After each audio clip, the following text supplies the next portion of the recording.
There we go. There we go. There we go. There we go. Hmm.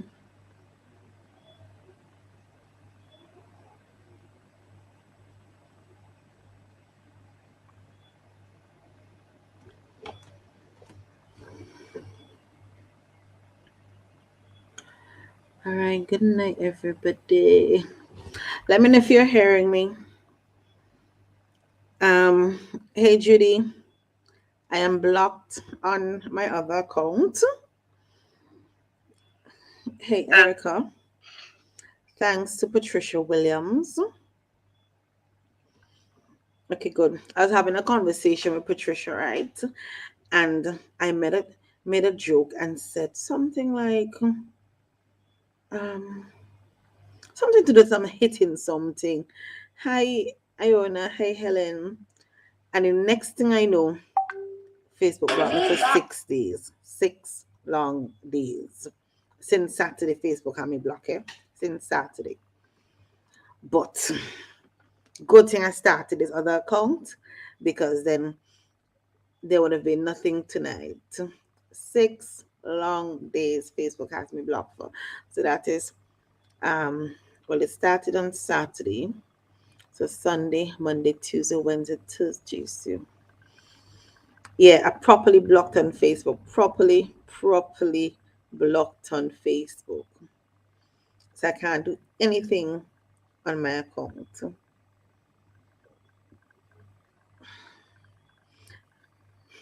Hey Ransel. So I have 3 more days in Facebook jail. I think Facebook has something set up for certain accounts because I see people posting all sorts of things on Facebook. Hey Daphne, all sorts of threats to people and all kind of thing, and you don't see them going in Facebook jail. You don't see anybody you know they complaining about being bad and whatever else. But no matter what I post, automatically it's like something goes up. Ooh, Adriana posted something and I get sent to Facebook jail. All of a sudden, this is happening to me. It wasn't happening to me before. And I remember I used to be laughing at Kenton and everybody else, Max and Dwayne, Jeffrey, of course. I used to be laughing at them. And now all of a sudden, every time I turn around, true Helen, true. We always think ahead.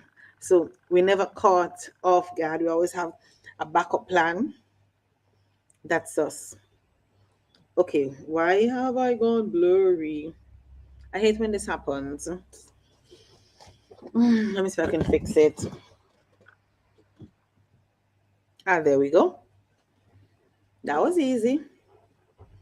Hey, Chanel, good night. Yeah, Daphne, my name up there. Trust me, my name is up there. Because it's one little joke I made with Patricia. One little joke I made with Patricia. I got banned for 6 days. 6 whole days. Like Facebook was like, I don't care if you're she's friend. You're getting blocked. And that was it. Oh, I got her 30 days before. No, it wasn't 30 days as my fact was I think it was 39. I got some ridiculous thing the other day. And I know.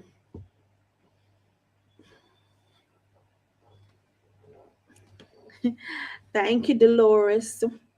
It's actually two head wraps, eh? It's actually two head wraps. A green one and a multicolored one. Oh, 26 days. First, yeah, I got one for 26 days, 3 days, 7 days, 24 hours, 3 days, 24 hours, 24.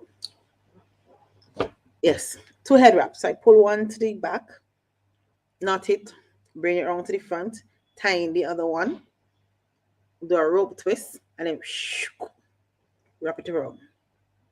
And there we go. You have to try different things and make it look a little different.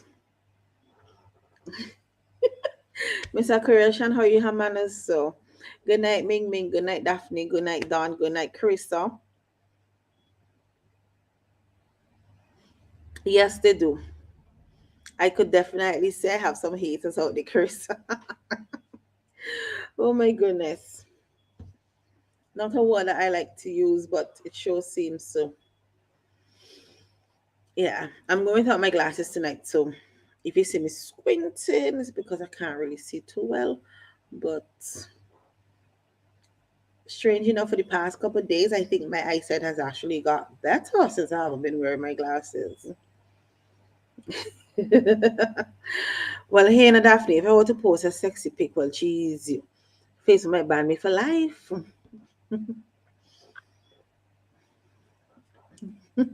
Thank you, Ming Ming.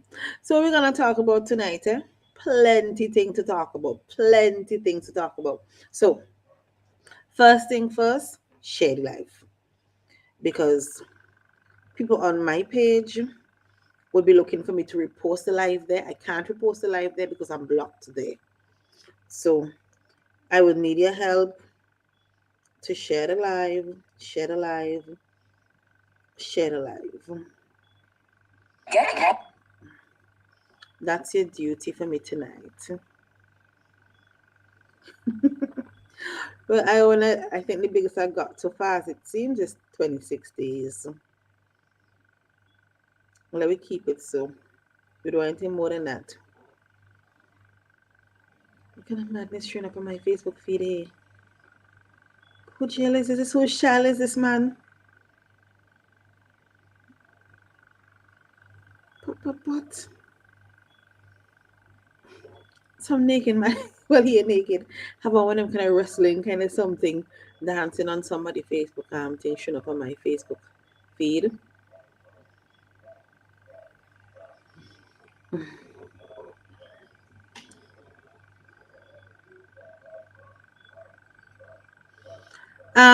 I was hoping to see Kenson here tonight, but I don't know where he is.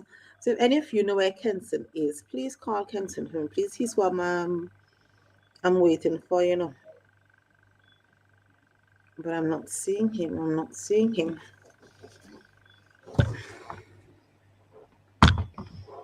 So share the live, people. Tag a friend. Share the live. Tag a friend. Share the live. Tag a friend.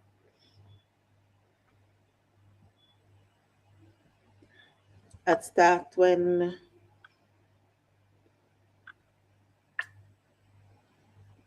we get that going.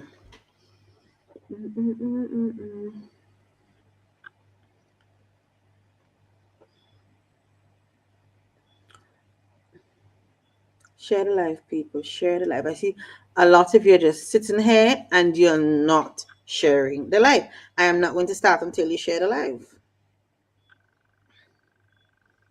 I keep saying to you, if you go on a live, it makes sense to just sit down there and do nothing.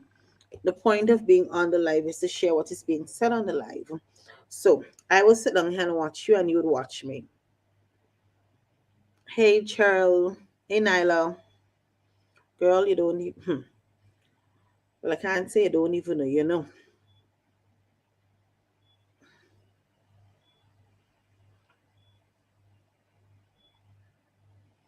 Okay. I see three other persons have shared the live. I'm still waiting. I'm waiting. Thank you, Miss Aquarius. There should be some sort of automatic kick button so that when you want somebody's live and you don't share it, you just get kicked off. When you share the live, it makes it easier for other persons to view the live. It also makes it easier for people to hear what you have come to hear. And it also helps to increase the mileage on the page. I see two more persons have shared a live. Thank you.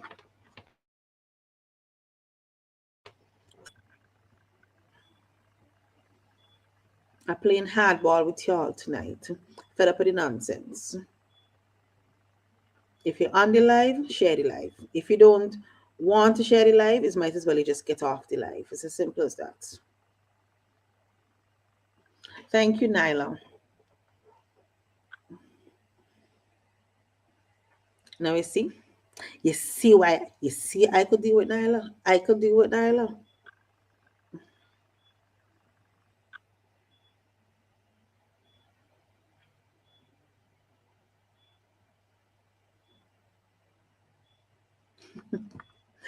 Thank you, Nyla. Look, Nyla working for everybody. Thank you, Nyla.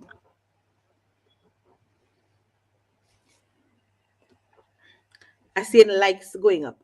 I don't want to see likes going up. I want to see shares going up. I want to see that little number they increasing. That's what I want to see increasing the shares, not the likes. But you could send a like still and you could sell a like still. Send a like if you understand how messed up things are in St. Vincent. If you understand how messed up things are, not even a like. Hit the care button. If you understand how messed up things are. I say go in blur again. Or is it just me? If you understand how messed up things are in this country of ours, hit that care button. And that is so true, Nyla. Oh, Miss Patricia Reach. Well, Patricia, I was just telling everybody how you got me blocked on Facebook, you know. I just explained to them how you got me blocked on Facebook. Easy, easy, easy, easy. They're minding my own business. Patricia come on my post with a cantankerous self. One little joke with Patricia, next thing you know, I block. I think it's Patricia who must report my post, you know. Patricia, you report it. Because I find Facebook just take up that thing. Look, I send in the message to Patricia now, and in like 5 seconds, Facebook send a message, you blocked. I see those care buttons, man. I see those care buttons, and y'all on point. Y'all on point. Now, the first thing I want to talk about tonight is what is happening down in North Leeward. And I don't think we could stress what is happening down in North Leeward anymore. As in, not anymore as in we need to stop, but anymore as in you can't stop. It needs to be said. Now, my thing with the whole quarry North Leeward is simple. It needs to be stopped. It needs to be stopped. And those of you who sit down and trying to fight up with the bureaucracy, y'all ain't get no way. Because you see this whole corrupt government. Now imagine Julian Francis, who has not been elected by anybody. As one of my friends said today, he said, just imagine Julian Francis holding press conference with country name and country flag behind him. Who gave Julian Francis that authority? Who gave Julian Francis that authority in this country here? Julian, who has not been elected by anybody in this country here to do anything. Julian Francis holding national press conference here alone. Holding big national press conference, Julian Francis. That project has to be stopped. It has to be stopped. Whether it is, or they get a crane and block the roads, or equipment get float out, whatever it takes, that whole project needs to stop. You can't tell me that you have a situation where, oh, and did I tell you all this before, right? I told you all this before, that there was no environmental assessment done for that project. I told you all that. I said it on this live, on this platform, over and over and over again. There was no environmental assessment done for that project. I told you all plainly that the environmental assessment that was done was not in relation to this, was relation to something else. Now you hear Dr. Murray on Collins' program.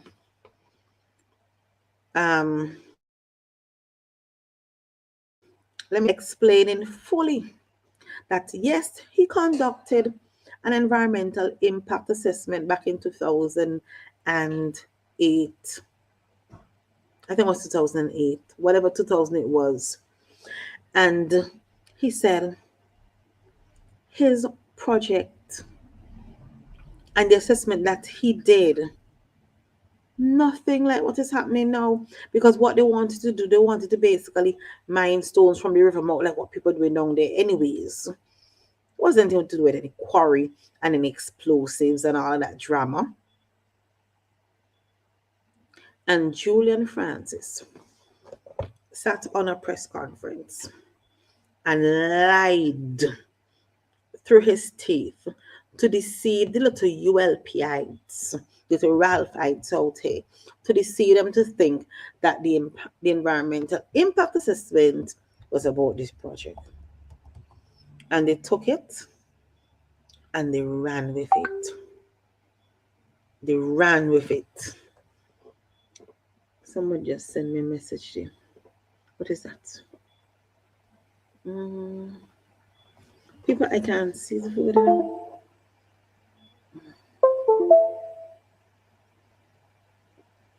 Oh, I did this myself. Oh Lord, I could do that just now. But I want to find Dr. Murray on NDP New Times. I want to find that because at the end of the day, like I said to you, Julian sat down there. He sat there and gave you the impression. Morning to our viewers on Facebook too as well, ladies and gentlemen. So let me share a little piece of this for those of you who might have missed it. Julian sat down. If I come, Julian sat down there in that press conference and gave you the impression that there was an EIA done in relation to this quarry that Reno wants to open. Carlos James, Saboto Caesar, Richard Branch went down to North Leeward. And when they were asked about the environmental impact assessment, what did they say?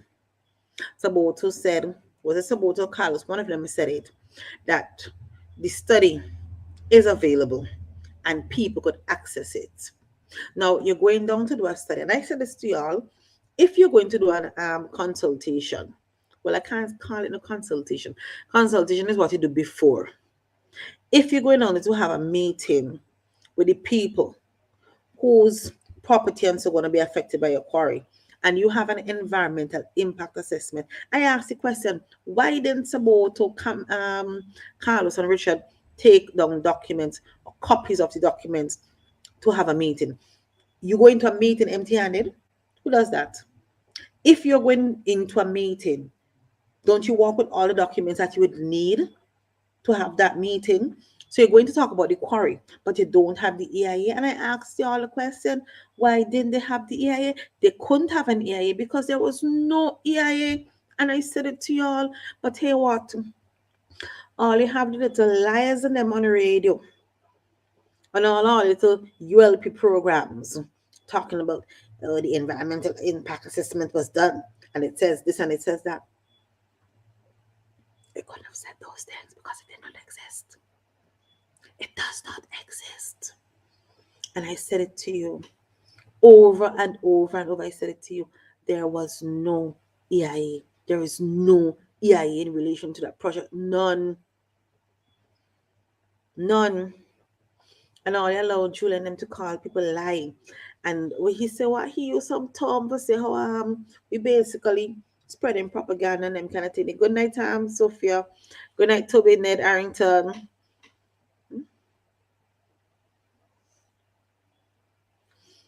No, Mr. Brown. They did not. And the pushback ain't strong enough still, enough. It ain't strong enough still. Because since them down the cutting roads, the pushback ain't strong enough still.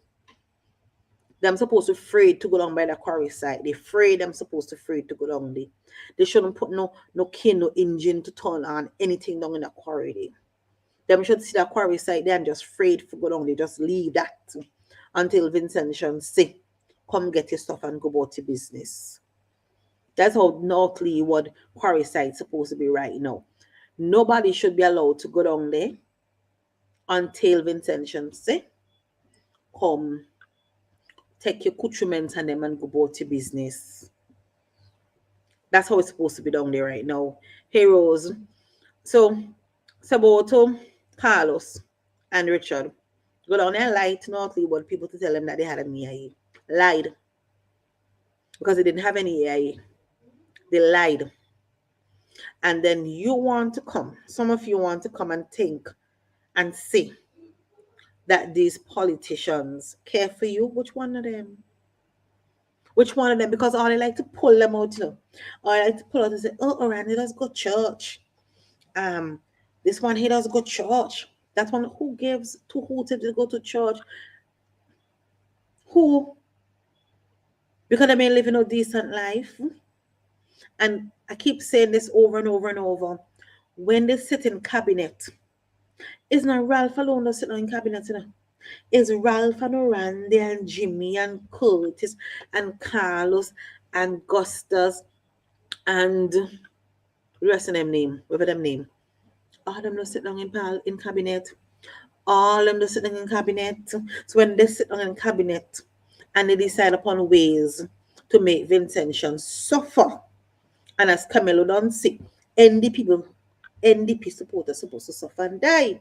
So when they sit down in cabinet and think of ways to make people who don't support them and people who support them suffer and die, y'all come out like some idiots to support all their own suffering. Y'all mount up on Facebook and cuss people who try to educate you and try to show y'all how this government keeps abusing their power. Oh, let's come out to defend all your own suffering. I never see anything more dotish yet. Here is a government proving to you over and over and over. They don't care. They don't care as long as their pockets are full. And you need to ask the question, whose pocket is going to be filled from North Leeward? Because it's not ours.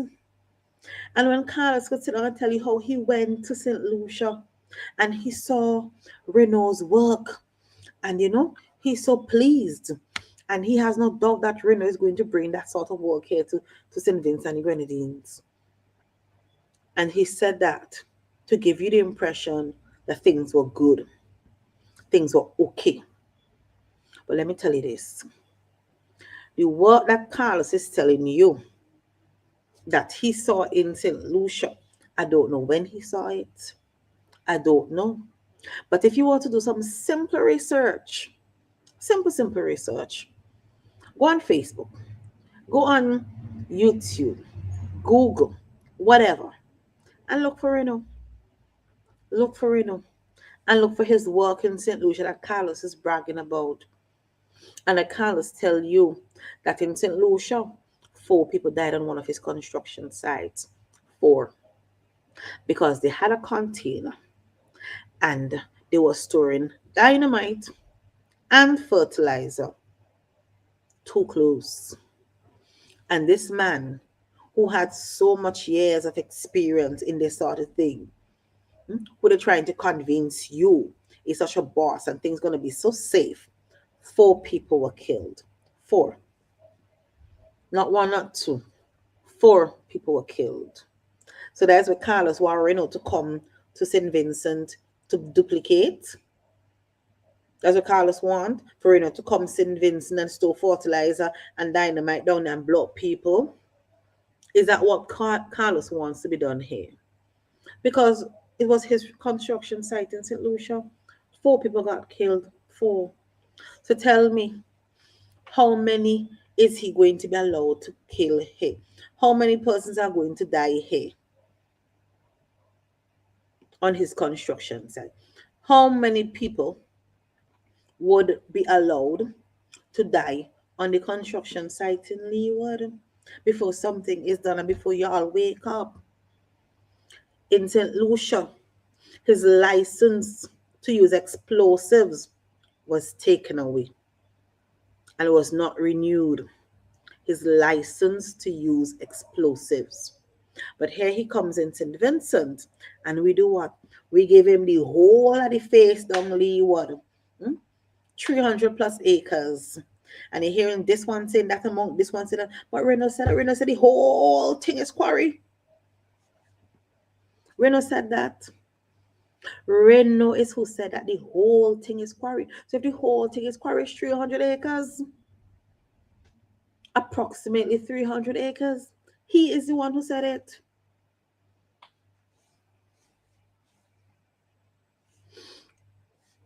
Yes, to do Sylvester. Sophia, well, you see, I just try to educate them, and I just try to educate them, but you see, they just fight down their own education. They just fight it down.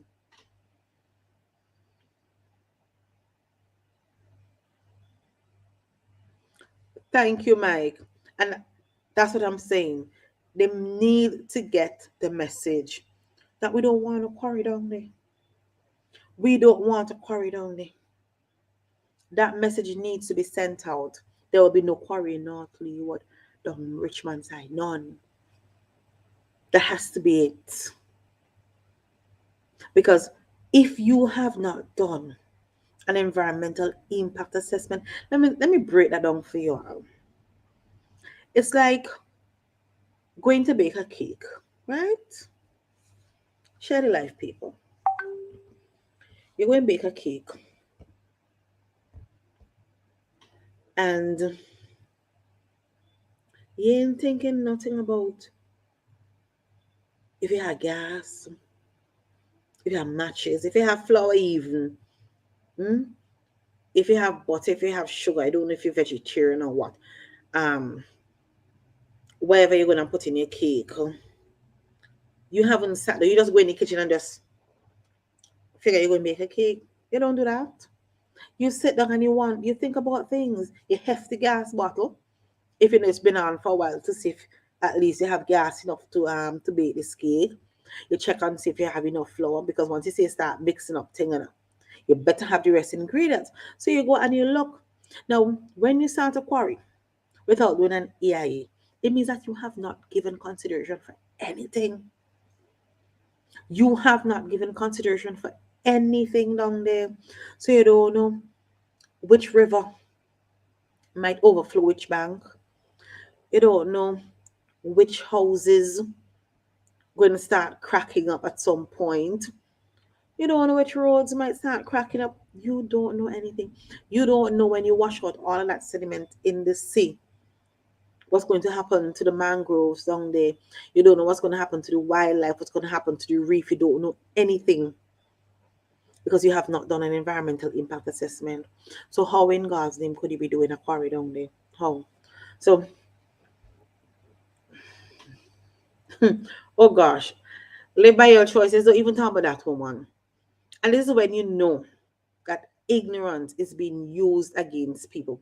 When somebody could sit down and tell you that their thinking is one of the benefits or two of having a quarry is fisheries and agriculture. Fisheries and agriculture. I tell you, when I watch a thing from Kenton, I wanted to cry. Like I literally, this education system that Ralph Gonsalves created was created to dumb down Vincentians. And y'all don't believe me. Y'all don't believe me. Because guess what? They show you the few who might have a parent. Because remember last year, the chief education officer herself said that the children who are going to do well in common entrance are those who parents were able to afford extra classes for them. Telling you plainly that the mainstream system is a failure. Because every child that goes through the mainstream education system should have a good chance of passing common entrance. Every single one of them. But they know that the system is madness. It's crap. And I keep saying that to y'all. This education system under the ULP was designed to dumb down Vincentians. So here what they do. They increase the scholarships, especially at community college level. Because then you start seeing that. You start seeing, okay, instead of 5 island scholarship, we now have 20 this scholarship, 20 something bursaries, this special award, that special award. And so in your mind, because it's all a mind game, in your mind, the system is doing better. Because you're seeing more scholarships, you automatically think that the system is doing better. But the system is not doing better. The system is doing worse. But always, you're going to find those who push through. You're going to find those who excel. But the system is worse. And you know it's worse because even Curtis King himself said a few years ago that the education revolution ain't crap. Because when you have, say, roughly, I'm just giving a wild figure here, when you have 30 children going in Form 1, and by the time it's ready for them to go to Form 3, you only have 5 remaining, you know something messed up with your system. The majority of young people in St. Vincent and Grenadines finish school and look for jobs. We have youth unemployment now close to 50%. The overall education system is failing. That's why you could have a woman telling you that when they build a quarry, we're going to have an increase, an improvement in fisheries and agriculture. And I want to know if it's Julian Francis who tells you so, or Saboto. I want to know which one of them. I believe one of them tells you so. I want to know. I want to know if it's one of them because I believe one of them did. Somebody went and told that woman that ignorance, playing on her mind, playing on her ignorance.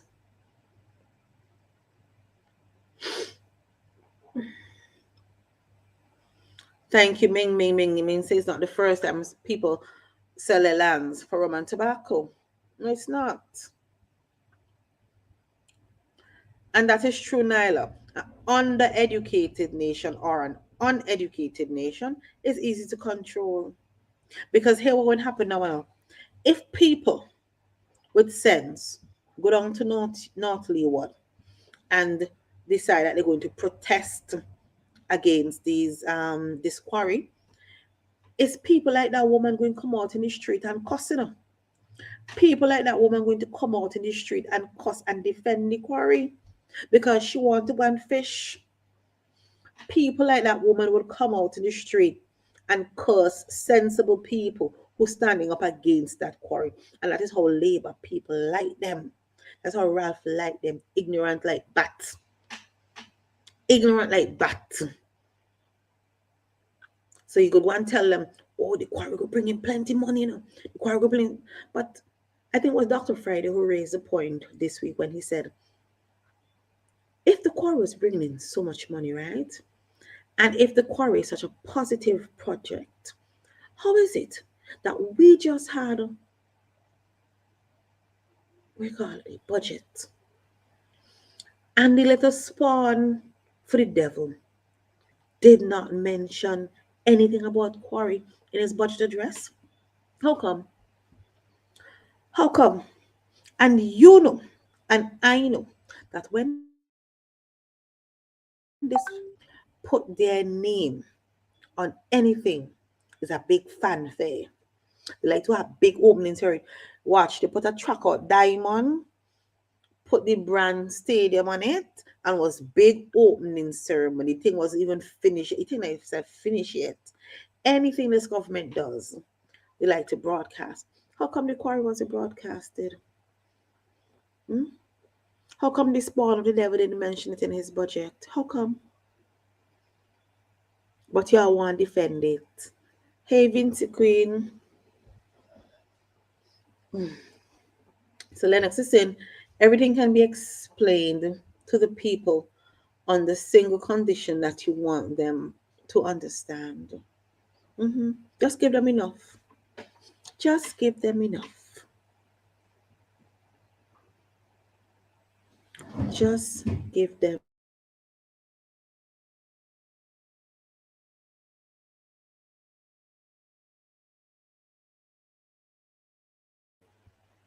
They like to see Vincentians uneducated and they like to see Vincentians poor. Labour loves poor people and Labour loves uneducated people. And when they keep saying to y'all, because Ralph says it, you know, Ralph says it all the time. He loves poor people. But you think that when he says it, he means he loves to elevate poor people. That's not what he means when he says he loves poor people. What he means is this: he loves the people who are poor so that he could manipulate them. He loves the people who are poor because they're easily manipulated. That's what he's saying. That's what he means. But you thinking it, he mean that he going to big you up. He loves you that way because he's going to do something to improve on. No, no, no, no. Mm-mm. He loves you in that state, and he loves you to stay in that state. Thank you, Calvojus. He loves to see people poor. Because when you're poor, guess what? You go to him for the handout. And he put you on welfare and you get $275 a month and you feel good. And you have to sleep with him or you have to put your daughter to sleep with him, you do it still. Because there might be some extra money coming in. There might be some extra money coming in. And when he said to you, oh, he wants you to have a child for him, and you say, okay. And you go, and there's more money getting there, and he go and keep you poor. Because that's how we love Vincentians. Oh, he calls us peasants all the time. So let me show the A Sophia, yes, you reach late. Let me find the video from Dr. Murray. For those of you who missed it, let me show you. Which one of them is it? It's not that one. I'm come back here. Okay. So we're going to take in a little bit of this interview here from Dr. Murray and Colleen. And again, what is going to be said here is what I was saying to you all along, that the EIA had nothing to do with the quarry. But you sit down and you allow Saboto, Carlos, Richard, we named Julian, and Julian had the nerves to go into the press conference and call the company name. Thank goodness that Dr. Murray is not one of those persons out here who they could turn around, and that he has his professional integrity that he needs to defend, and he did so. Hey, Phyllis. Rufus is saying it is quite evident, though, the majority of people that support the party are poor and uneducated. Sorry, no, sorry, darling, no, sorry. Some don't know any better and can't think for themselves, and it's true. That's why they were so able to.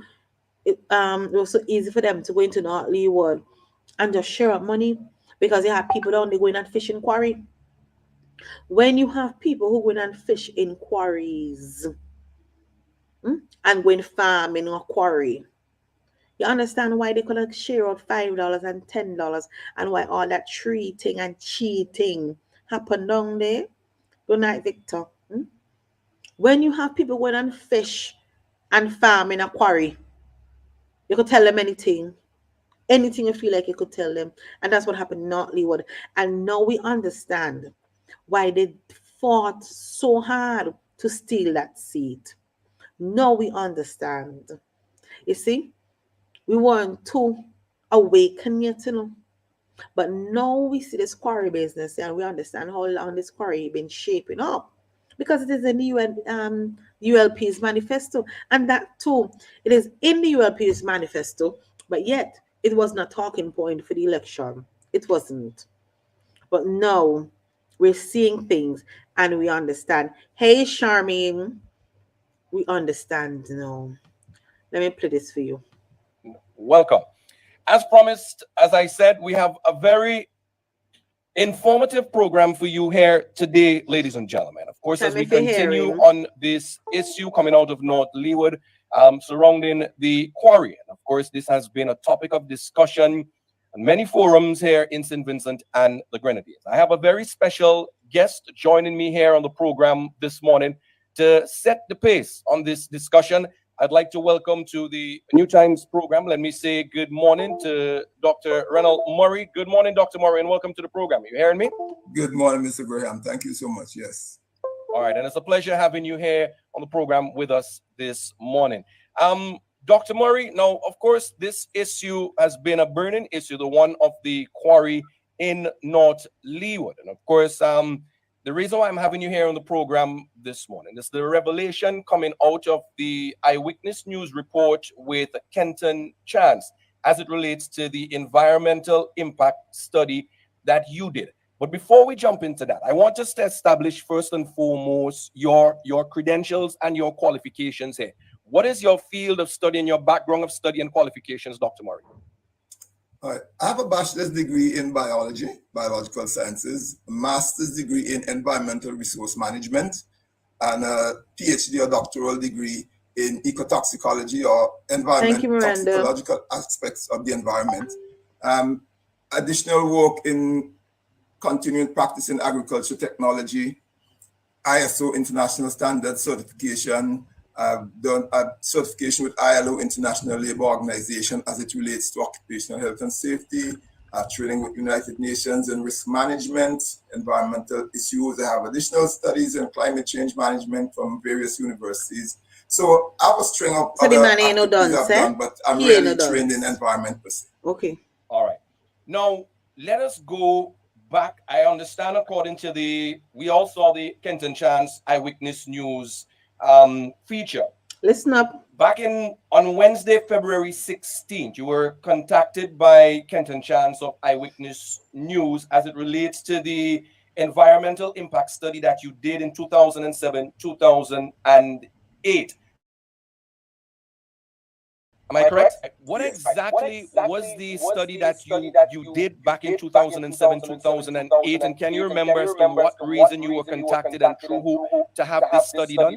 Listen good, eh? Yes, I was actually in Dominica, and a gentleman who was operating a quarry in Dominica in Point Michel, we got talking at a function, and he says, yeah, you know, I want to do some work in St. Vincent because we are trying to establish additional sources for hard rock quarrying operation in the region because of the limited availability of material. So he said, someone mentioned to me that there's a possibility of doing some mining in Richmond. Would you consider doing an impact assessment if I get more information? I said, sure, no problem. So he got some of the background information. I don't know who all he spoke with, but he had maps of the area and proposed areas that he would like to lease. And he had a list of different lots that he was being told that he can have access to lease. And having provided me with that information, I then proceeded to do the impact assessment as it pertained to that. And the impact assessment, sorry? And this is where? Where this work was to be done? Yes. Okay. So he wanted to do some mining.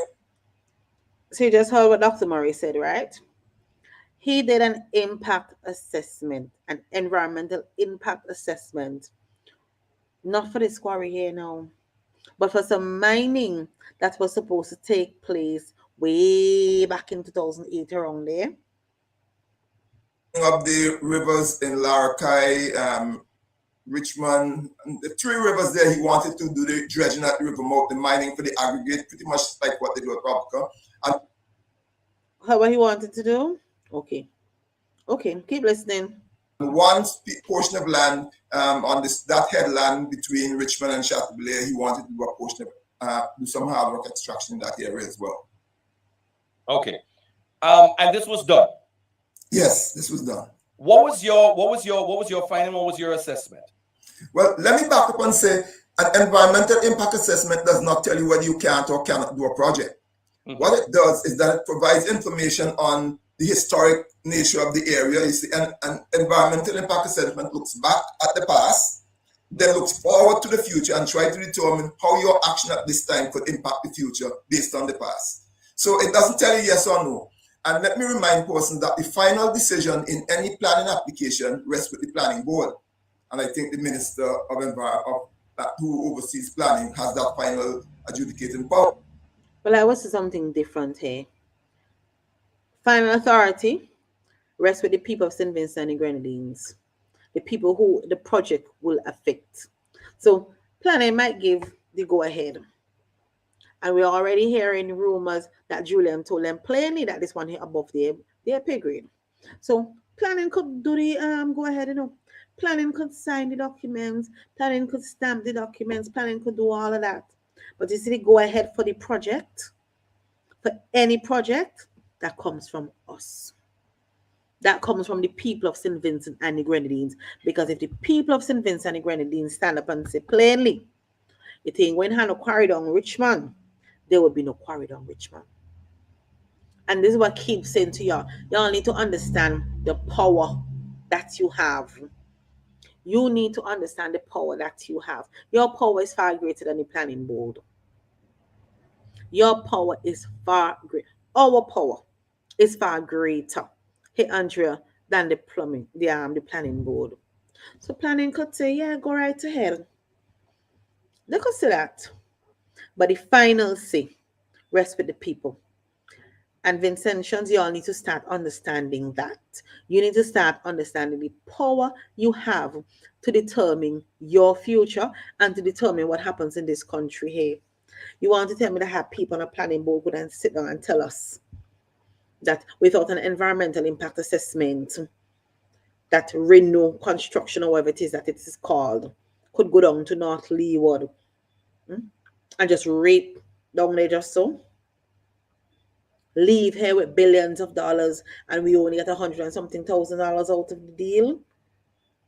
You want him a planning board could override Vincentians? No man, all you making joke. All you making joke out here. If all you went and sit down and tell me that planning has the finals in this project, no man. Dr. Murray could say that because Dr. Murray is a professional man and he's speaking from his professional experience. That this is how it is done. This is a bureaucratic way in which it is done. So he could say that. But I'm telling you plainly, out here on the street is a different language. Oh, so the impact assessment provides information which will inform or advise the planning authorities and also the developer as to what are the challenges and what the things should pay attention to. So the assessment did indicate that there was rock of the nature that they were looking for in the area that they were pointing to, that there was aggregate in the area as well. But it also pointed out that there were challenges. There are challenges to any of these. It made reference to the volume of topsoil that would need to be removed in order to be able to do the excavation of the hard rock. It made reference to the fact that if they were going to dredge the river mouth, the impact it will have on the social life of the people who were in the treachery operation and even people who were taking small portions of aggregate, because their intent at that time was to try to buy off the operations from the smaller persons who were doing individual operations. Having spoken to the people, some of them didn't want to, and others said they would be willing to work for this company instead of their individual extraction, which they might not show when they're getting sale. Whereas if they work for the company, they have regular income. So now, I want you to note here that Dr. Murray mentioned the social impact. And that is something I've been talking about ever since. What is going to happen to the treachery? We ain't getting no more treachery from the Richmond. So you want to tell me that this quarry is so important that we're going to kill off Richmond treachery just to have this quarry? Seriously? Just to have this quarry? And mind you, the quarry that they were talking about back in 2008, the mining there, was a far smaller project than what Reno is doing down in North Leeward. I saw a video. I couldn't remember who the guy was. I would have downloaded it, where he was showing that they have already destroyed one of the rivers. Harris about and Richard and them telling you, oh, the project didn't start yet, it didn't start yet. But they don't already destroy a river. They have already destroyed a river. Anybody on this live who could remember that guy's video? I saw it, I think it was yesterday, the day before. If you could remember that video, share the link here and I will put it up. But he was showing where they have already destroyed a river. And then, like I say, you had these lying ministers coming up. Well, I should say lying. Because if you went to see tractor rummaging through your cocoa field, and you went to see road building, and you went to see river mashing up, and you went still believe the project ain't started, then you're dotish. So let me not say lying ministers. Them ain't lying. Them ain't lying. They're just preying on your stupidity, on your ignorance. Because you can't see all of that. And then still want, oh, the project ain't started yet. So they cut down all the trees for? What they bulldoze all them roads for? What they mash up the river for? They don't mash up a river already, you know. And they have more to destroy. They have more to destroy. And when I said to y'all, any project that affects waterways, stop and think. Stop and think. Because when you're going to have a situation now, we're going to have an increase in sedimentation and all them things happening, which is going to affect VINLEC, it's going to affect CWSC. And this is the important part, because I said to you before, what is happening in North Leeward, hey Preston, is not just a North Leeward issue. We love to think it's just a North Leeward issue, and we're North Leeward doing what I mean, standing up, but guess what? It's a Vincentian issue, because when you now start impacting the productivity of CWSC and the productivity of VINLEC, when, for instance, CWSC now have to find new ways of getting water to you, clean water to you, potable water to you, you know who that additional cost going and fall on? It's going to fall on us. Not just the people not Leeward, everybody water bill is going to fall on. Because once the operation cost goes up, all of us are going to feel it. So this ain't a North Leeward issue. This is a Vincentian issue. Lennox is saying in SVG we seem to have zero respect for the environment. I have been clamoring about, I can't see, let me try and zoom in there. I've been clamoring about the malathion, is that what you have there? Fogging for years. Hope I pronounced that right. The educated public seems unmoved. Sorry, people, my glasses broke, so I have to be here squinting. And that's a chemical that they use for fogging. And yes, Lennox has been talking about that for the longest while. That they're killing off our pollinators. Could you imagine? Oh my goodness. I'm laughing, right? Because at times you don't know what to do. So I have to laugh, because you could remember Saboto saying that in January, February of this year, we're going to have big things happening in agriculture. Big things. Big things happening in agriculture. Like, one, destroying agricultural land in North Leeward, and two, killing of pollinators. Those are two big things that are happening in agriculture. Congratulations, Saboto. Congratulations. Mike is saying, once the impact study hurting our people in all its forms, health, economic, environment, and socio-economic conditions of our people, no ULP oligarchs' personal benefit could override our people's benefits. Now, the sad thing is that for many of you, the wake up is not going to be until you wake up in the morning and you literally see a crack running on your wall, or a crack running across your floor, and then you say, but I wasn't there before. And then you realize now is all the blasting and all the movement of heavy equipment that impacted your house. That's when some of you gonna wake up, That's when some of you gonna finally realize, oh, I ain't getting no fish out of this quarry. Then is when some of you would realize that you will have no fish. You'll be getting no fish out of the quarry. Because a lot of you still think, oh, you're going to get fish out of the quarry. A lot of you still literally think, you're going to get fish out of the quarry.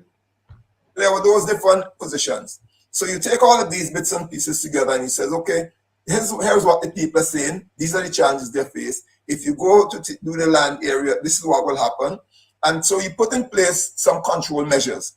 And I remember distinctly, one of the things we pointed out is that if they're going to do the rock mining, that no more than 15 acres of land should be cleared at any one time. That will make provision for restoration of the area that you have been working on before you go on to do the whole lot.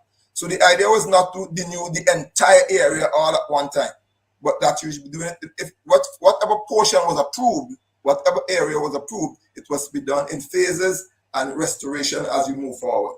So that was the kind of idea. There were lots of little, I don't remember all the details. I mean, it was done in 2007, 2008. The document was submitted in 2008, and I have not read that or looked at that in a long time. So I don't remember all the intricate details. But there were challenges which were pointed out, and there were mitigation measures that were put in place to address most of them. All right, and this again is mitigation measures. We have no idea what the contract with Renault says. No idea whatsoever. That document is yet to be presented to the Vincentian public, so we don't know anything.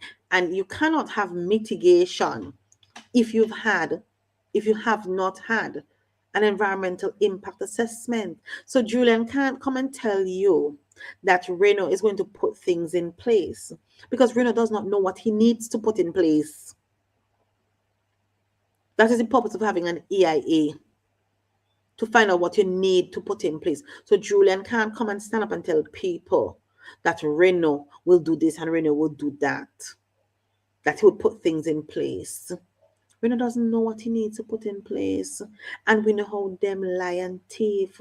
So here's what's going to happen. Renault would open up his business. And when people houses start cracking up, they're going to run to the minister. And the minister going to tell them, well, the contractor doesn't have any sort of obligation to repair your house, because that's not in his contract.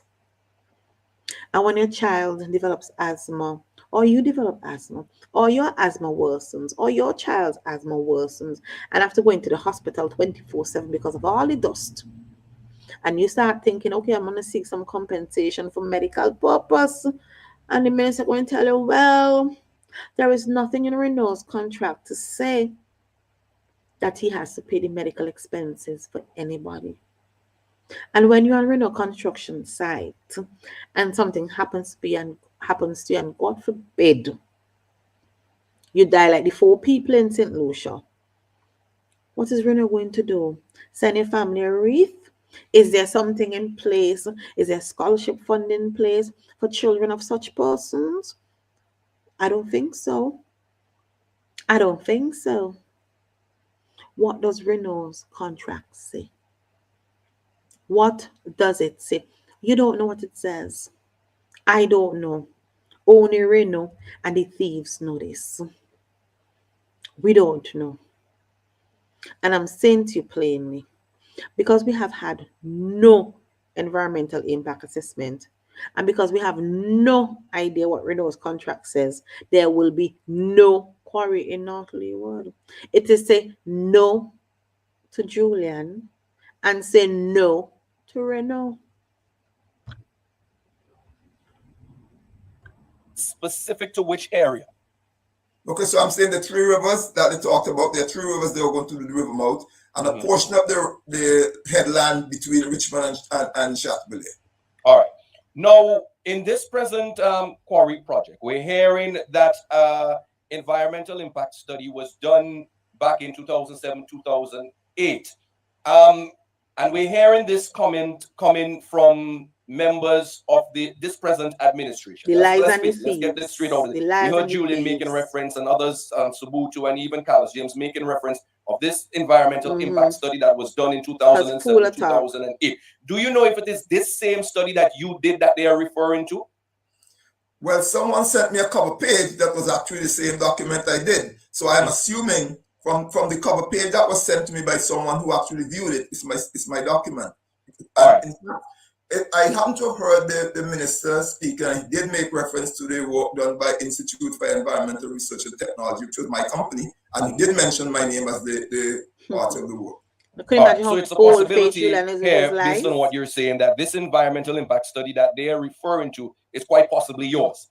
Yes. That you did in 2007, 2008 for this specific gentleman in Dominica who had interest in some sort of mining in the Larakai rivers that are in that vicinity, but not necessarily as it relates to where this current quarry project is going to be situated.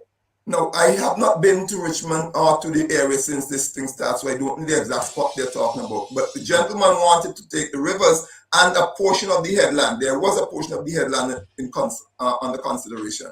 I don't know the extent of where they are now, if it's the same location or the extent, because he did give me some lot numbers. I remember him giving me specific lot numbers as to what he was told he might have access to.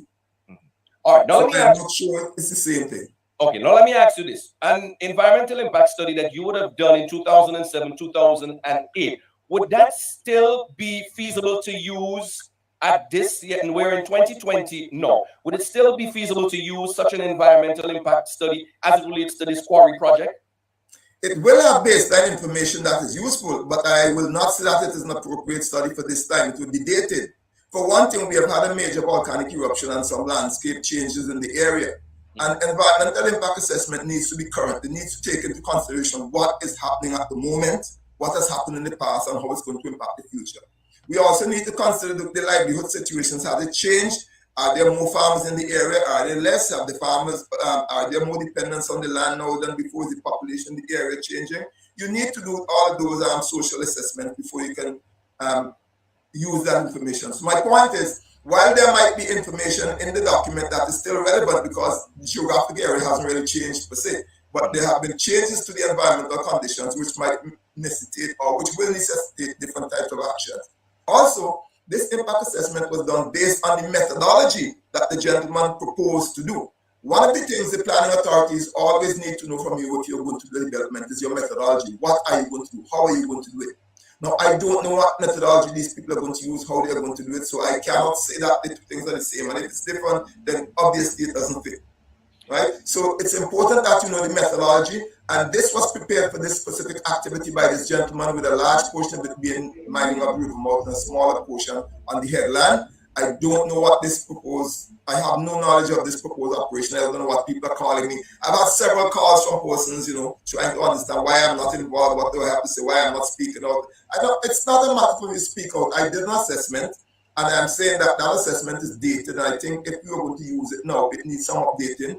More than anything else, the social aspect of it must be considered. That is the consultation with the people. You don't do development in an area where the citizens don't know what is happening. That is not acceptable by any of the standards. Most of my training in couple of things are coming out. Lennox mentioned it. The volcanic eruption has changed a lot. Now, here's Dr. Murray saying to you plainly, that study was mine. That study that Julian was quoting, mine, and it is not relevant to this. It is dated. Dated mean we does normally say outdated. Same thing. We love to say outdated. So that's what Dr. Murray is saying plainly. His 2008 study is outdated. It cannot be used for this quarry. And he's saying to you, he don't know what they're going to do down there. In other words, his environmental impact assessment was based on a particular project. It cannot be applied to this project, hook, line, and sinker. It cannot. So for this project here now that Julian and Reno have done there is no EIA. There is no EIA for that project. None. They were lying all along to say that there was. And now we know that there is none.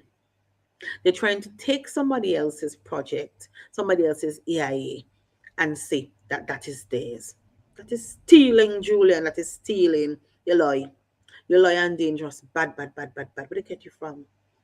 Where they really get you from, Julian Francis?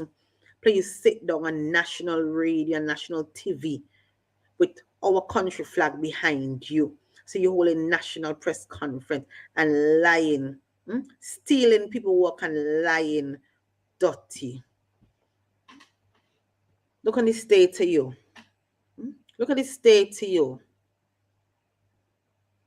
People like you could sick dog stomach. Sit down, they're taking advantage of the ignorant people in this country here. Taking advantage of the ignorant people in this country because the intentions general, they ain't going to read and find out anything. But I'm glad Dr. Murray spoke up. I'm glad Colin had this interview, and I'm glad Dr. Murray spoke. Because now Vincentians could hear fully that his AIA has nothing to do with that quarry project. That quarry project has no EIA. And as Dr. Murray just said there, How could you have a project of this magnitude and you have not consulted with the people? That is unheard of. It is unethical. And when I keep using that word unethical in relation to this government and the people who work with it. Unethical. That is an unethical practice that you are going to have a project of this magnitude and you feel, you feel you have enough people buy out in North Leeward that they will come and defend their sufferation. So you go roll in Reno and all his construction material and machinery and whatever it is. You go roll him in like a thief in the night. Because you know what? The ignorance Batimus and them down, they will come out and defend you. Because they think they're going to go fish up in the quarry. They think they're going to fish and farm up in the quarry. So the ignorant Batimus and them will come out and support you. So you don't have to have no consultation with people. Just go ahead and do what you have to do. The few educated ones who actually speak out, you know, they're going to be drawn down because the ignorant Batimus and them will come and shout louder than they shout. They will come out and they will create war. And they will wild up the place. Because you have them trained good, man. Ignorant. So convinced. So convinced that they're going and fish and farm up in a quarry. So you don't have to have a consultation with them. That is all that is proven here. That is all that is being proven here. You knew. You, Julian, you, Ralph, you, Saboto, Camilo, every single one of you, with all the corrupt self, know for a fact that the people don't know what is going on. They don't know what is going on. And you're not going to break it down. You're going to have a consultation with them to break it down so that they could understand. Because guess what? The minute they start understanding that they can't fish in the quarry, is the minute they go start opposing you. Because then they go realize things ain't right. Things ain't right. You can't have a project like this without consultation. And you have not consulted with the people of St. Vincent and Grenadines. And so I keep saying to y'all, you know, I keep saying this to y'all, you know. All you don't listen. You have to. We as a people, we have to deal with Ralph and this crew here. Just like they deal with us. Cold. You can't watch Ralph and them and feel sorry. You can't watch Julian and feel sorry, because when Julian watch you, Julian don't feel sorry. When Julian watch you, when Ralph watch you, and Camilo and Saboto and Carlos and whoever else, they're not having no sorry for feel. When they watch you, all they deciding when they watch you is how you will help them to gain more money. And if you can't help them to gain more money, you're of no use. They will move it to you cold. But then you out here, you loving them off. That's my representative, and that's my church brother, and that's my church sister. No, you deal with them cold like how them deal with you cold. When you watch them, all you're supposed to ask is one question. One question. Are you for me or against me? And if when you ask that question, the answer is that they're against you, you have to be against them. Don't come and tell me no nonsense about vengeance is mine. Don't tell me that. I remind you that the same Bible that says vengeance is mine is the same Bible that says go out and meet your enemies. Ask me for strength for deal with them. It's the same Bible that says plainly, ask for them downfall. Ask for the downfall of your enemies. All afraid for ask for the downfall of all your enemies. Me ask it for you. Me want every single one of them who have the best interest in St. Vincent and Grenadines to fall. Look, me ask for it for you. Every single one of them supposed to fall. Every last one of them. Because they're the enemies of this country here. They're the enemies of our development.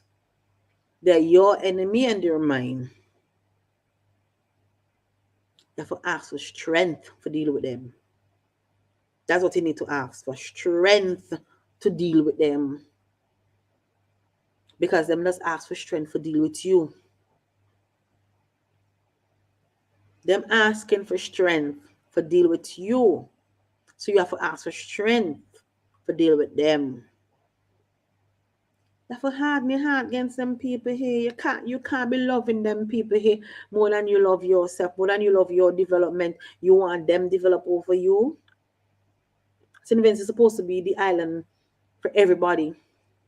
Now we hear they gone all over the place selling out islands. They're in Dubai right now, selling out the islands. And we sit down here jumping up and clapping. And though you say, get me started on the whole Dubai thing. It's the whole Dubai thing, we'll save that. Don't get me started on that. But yeah, I'm going to close this thing with Dr. Murray now, because I just wanted you to see that. I wanted you to see for yourself and to hear for yourself what Dr. Murray had to say. And I'm going to show you a little video here now from this fellow. Let me see if I can find it. Downloads. Okay, I'm not seeing it there.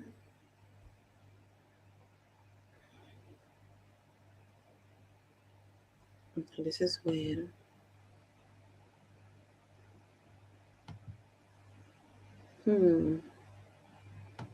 Why is this opening like that? I might have to go to his Facebook page. But yeah, people, y'all need to wake up. Y'all need to wake up. I remember when the voice note was going around, and in the voice note it said, oh, how some people out here love Ralph more than them love themselves, more than them love the family. And all they kick up. All they been proper vexed. Proper vexed. But that's how all they behaving. All they behaving as all they love this man more than all they love all themselves. This man out here wishing for your downfall. Not just wishing. This man is out here putting things in place for your family to suffer, for you to suffer. And you're still out here jumping up behind him. Like what? What is wrong with you? You still out here jumping up behind this man, and this man out here killing you and your family. Let me see if I Good afternoon, residents of North Leeward, fellow constituents, fellow Vincentians, local and abroad. This is Mr. Adonis Charles coming to you live. So this is from Adonis Charles. We're just off the coast of Fitzhughes. And we are going to bring some information to you concerning the proposed quarry and some of the reasons why we, the residents, are opposed to such a project. What I'm showing you here is a section of the village in Fitzhughes we call Kakata, over river. Now you will notice that this village is very close to a precipice, a cliff. I think it's Julian who said no village near there. I think and you can see houses all the way on the top of the hillside. Let me see how long they want to be there. What you're seeing now is the front side of the proposed quarry, fellow Vincentians. Straight ahead to the top are areas where farmers are presently cultivating. They have been asked to move. No consultation. We are on the sea, so the camera might be a little bumpy. They have been asked to move because the quarry is to the back of those farmers. I want to show you the relationship between the quarry and the close proximity to the village of Fitzhughes. Let me say that this area keeps coming down. Over time, we have landslides in this area, and we are very fearful that the blasting the charges that they will be using to remove the rocks will destroy these houses. This is what the government is not showing you. What they would have been showing you so far is from the back side of the mine, the proposed quarry. And y'all think those vessels, the shipping vessels, going to be there still? That ridge and go over immediately. Who going to be docking down North Leeward? Will be the area where the project will take place. That's it for tourism, you know. That's it for tourism in North Leeward, eh? What you're seeing now is a cave. We call it Harlan Chamber. It shows you how porous the rock structure in this area is. So the rock here is not solid rock. It is a material. And actually, that little cave you see in there, that was erosion, and in fact, erosion is taking place day by day. And if I come a bit to my right, that's where you have people's houses situated. My fellow Vincentians, this is the reality of the matter. That's Fitzhughes, Barracks, Shatibele town proper. How can this be?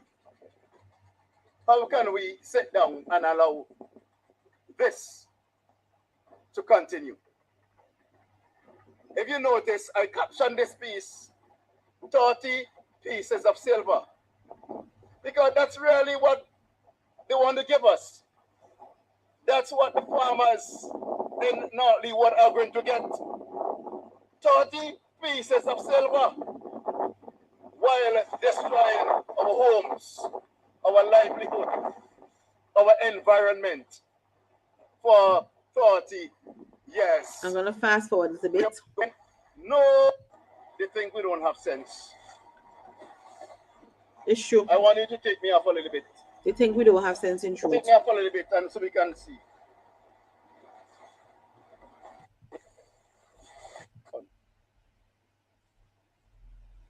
As far up as Mr. Cool and Steve, the guy that Kenton show and his first video. This whole rock here, if this project goes on, explosives will rip it to shreds. Brace yourselves, people. Brace yourselves. Explosives will rip it to shreds. All for 30 pieces of silver. 30 pieces of silver. Dust will kill us. Our properties will be destroyed. Our properties will be devalued. Mm-hmm. No investor will want to come into the area. Mm-hmm. Because who wants to invest where it's dust and noise and explosives? And that's it for tourism down there? This whole area. Mm-hmm. Like all this full all that they're going to put tourist resort down there. If I am to walk up this area, as soon as I reach over the other side, I'll be right in Fitzhughes. We are not just making noise for the sake of making noise. This project is detrimental to North Leeward. Mm-hmm. It is detrimental, and I hope and I know God will hear the cries of North Leeward. But no, Leeward have to get up and fight. To St. Vincent have to get up and fight. From this peril. Pray for strength to go out and meet the enemies. And the Minister of Tourism endorse this. No, tell me. No, tell me. The Minister of Tourism endorse this destruction to our natural environment. This ridge has historical value. It is part of our heritage. Heritage. Yeah, right. In another video, I presume probably tomorrow, by the will of the Lord, I will take you to the top side of this ridge, up by Mr. Cool's area, to show the amount of rock that these people want to take up.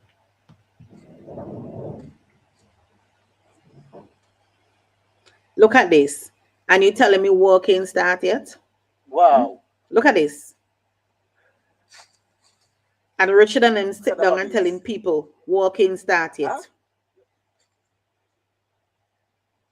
Work ain't start yet. Look at that.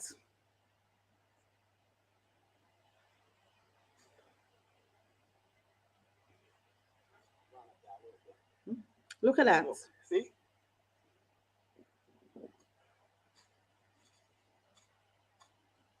Wow.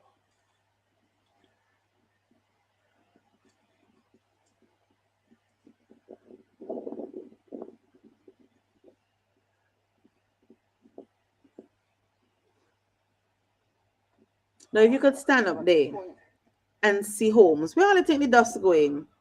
Look, people houses down there. Look where we are. Look. See where we? That's where the container is. See?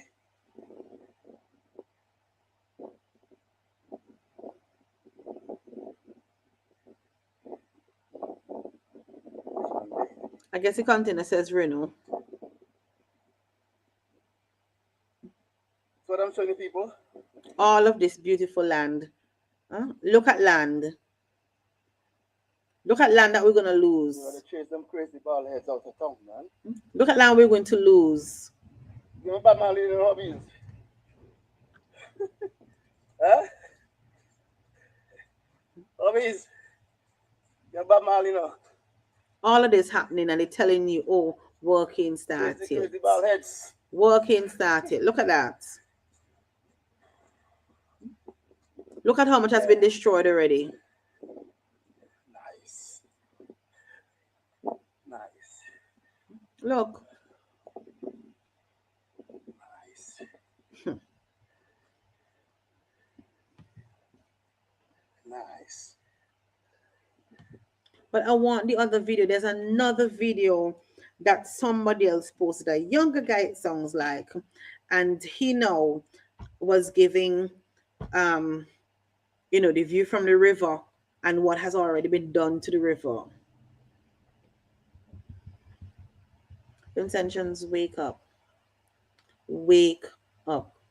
This is not a North Leeward issue.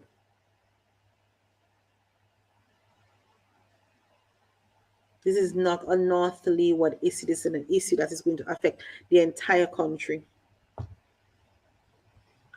It's going to affect the entire country because when CWSA operation cost increases and when VINLEC operation cost increases, we're paying for it. We're going to be paying for it.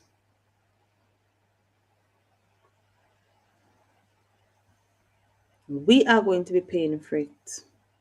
Nobody else.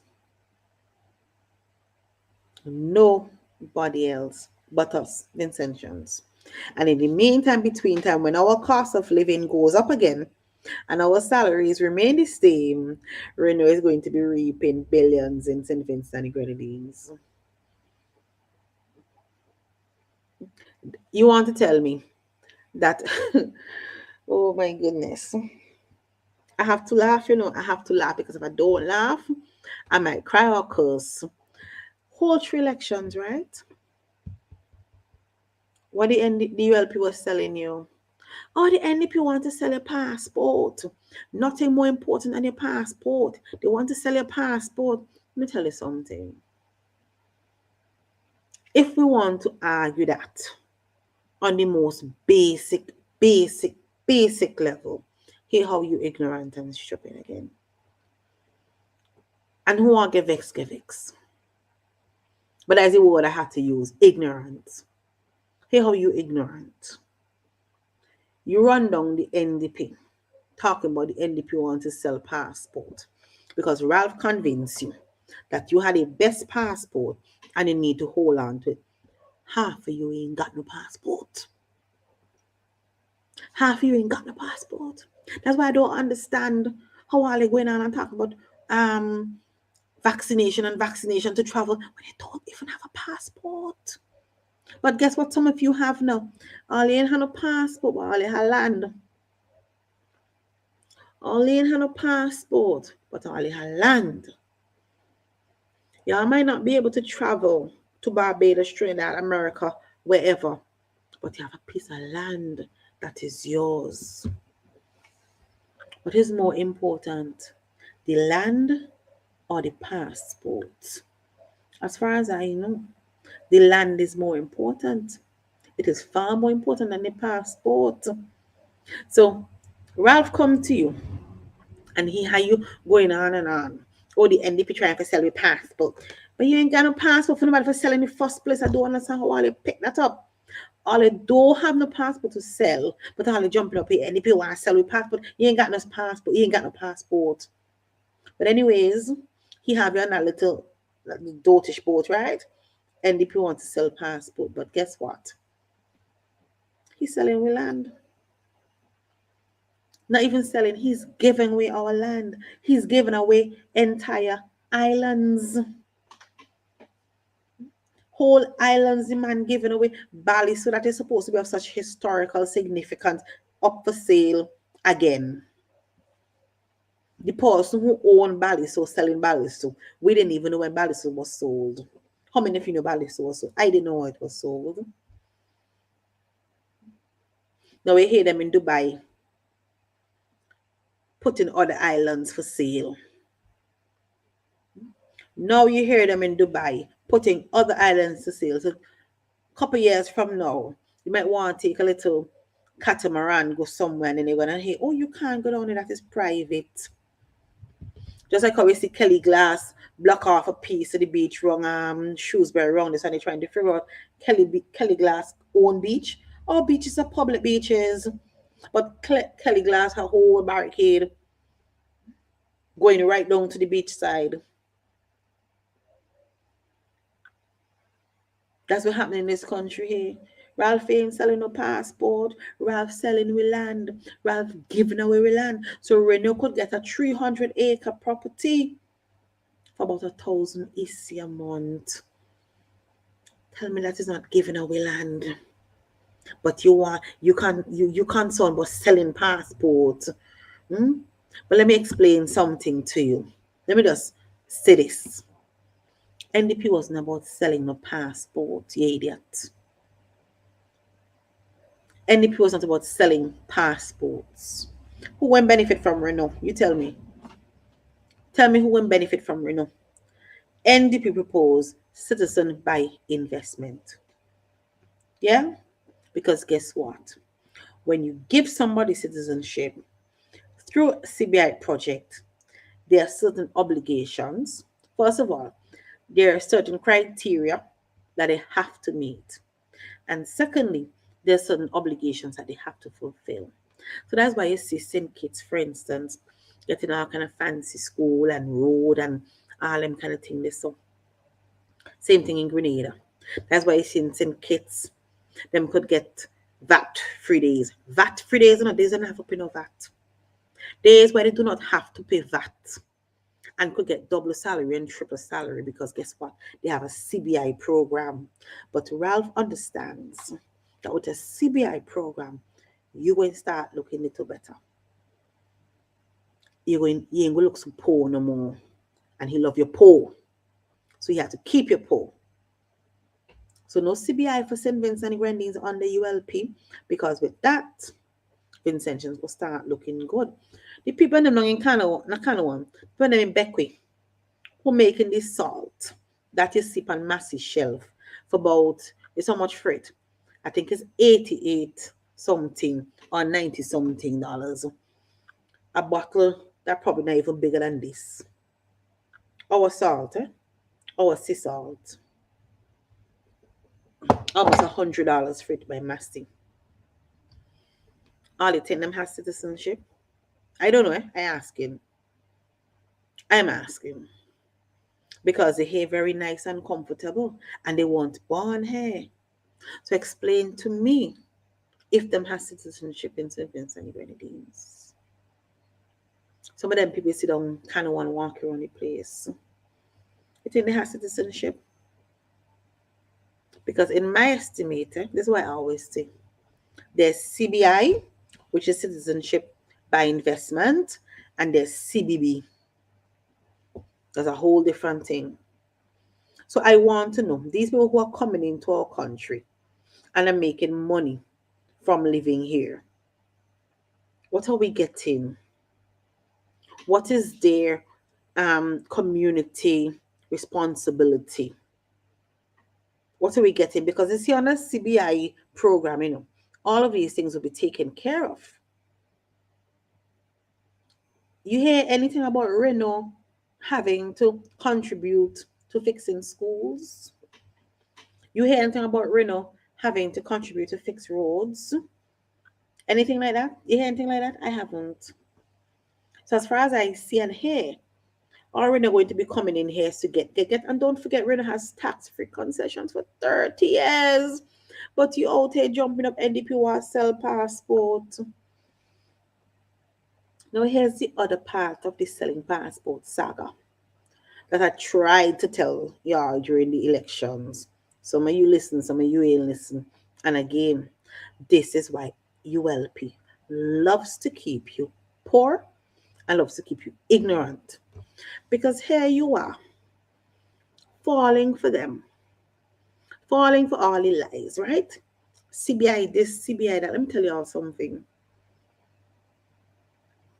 If a person through CBI gains citizenship in Grenada, in Antigua, in St. Kitts, or wherever else has a CBI project, that person is entitled to the same benefits as a Vincentian in St. Vincent and the Grenadines. But guess what? Whatever they make, if they decide to come into St. Vincent and to exercise their right as a citizen of Antigua, as a citizen of St. Kitts, as a citizen of Grenada, goes back to that country. We don't get that. We don't get that. That's the part that Ralph failed to tell y'all, because guess what? If you tell all of that, all you gonna start thinking and start seeing that it makes no sense. Makes no sense. It's like this. No, here's a man out the road, right? No, he's selling groundnuts for your neighbor. Well, as a matter of fact, he comes in. He wants to sell groundnuts. He comes to you and you're like, no, you're going to sell no groundnuts here because you go take all the money. So your neighbor said to him, hey, what? Her land is like my land anyways. So come.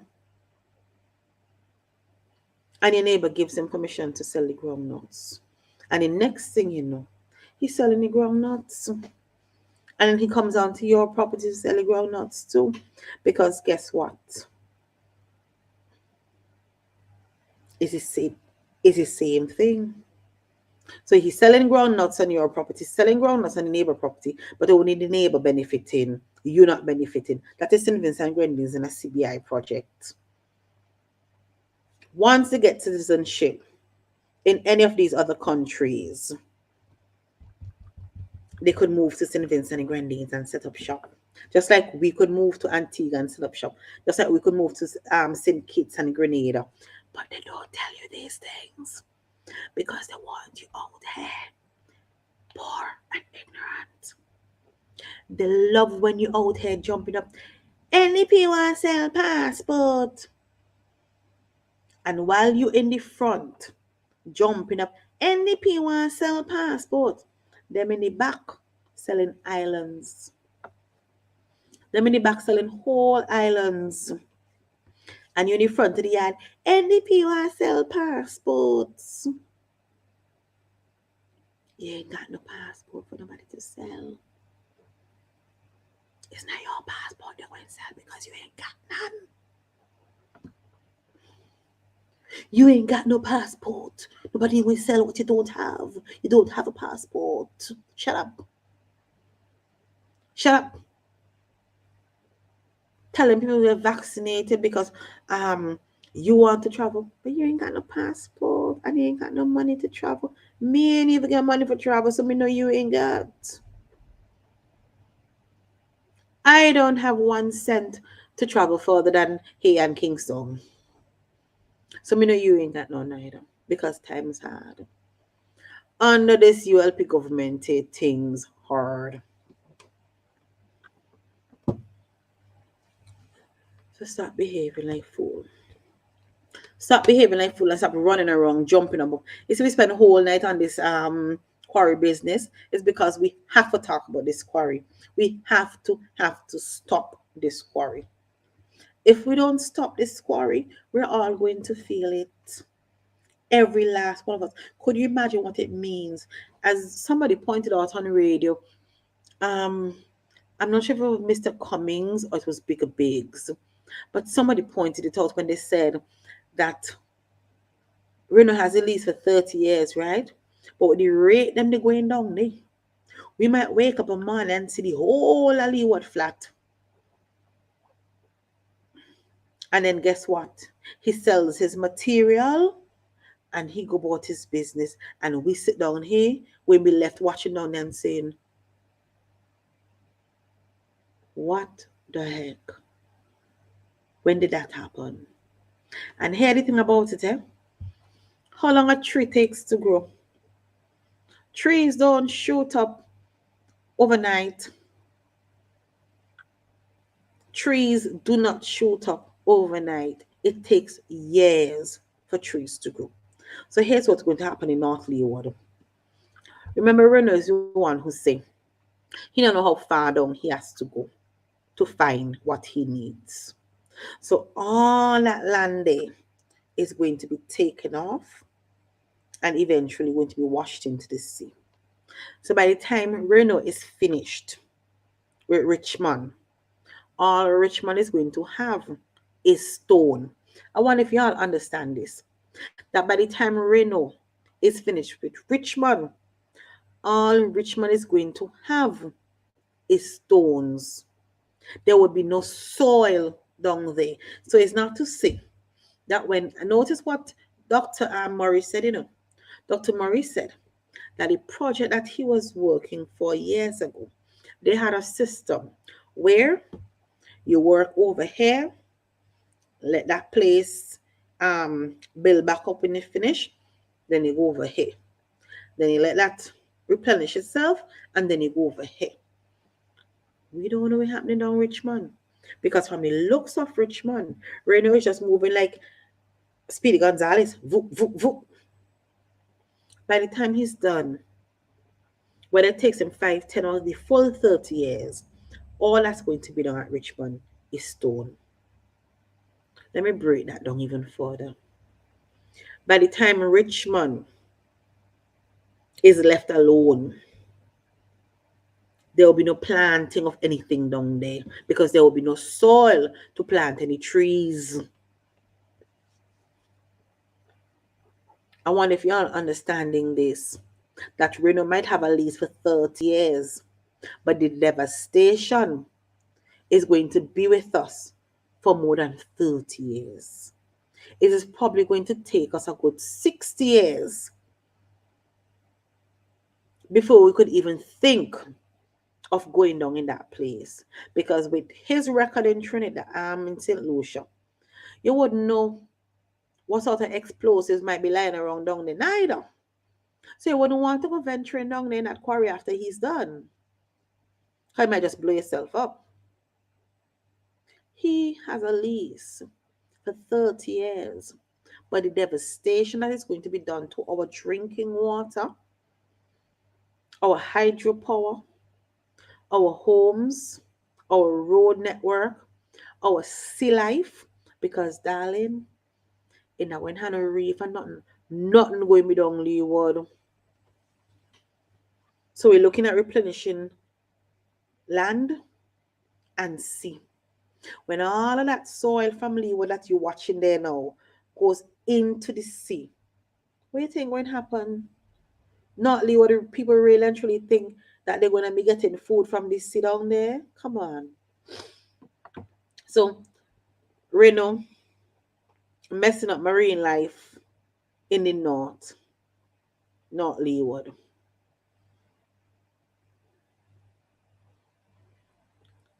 And rainforests messing up marine life in the south. St. Vincent and Grenadines, your goose is properly cooked. Your goose is properly cooked. And all this happening, and the citizens of St. Vincent and Grenadines ain't getting no money from no VAT. Ain't getting no customs duties, no nothing from these companies. So we will be getting poorer and poorer, while Ralph and his family will be getting richer and richer. So whenever they're ready, we'll just pack up and leave us here to suffer and die. That's what Camilo said, right? NDP supporters to suffer and die. But it won't just be NDP supporters alone suffering and dying. It won't be. It won't be. I saw, listen, they have intentions like a flock of sheep.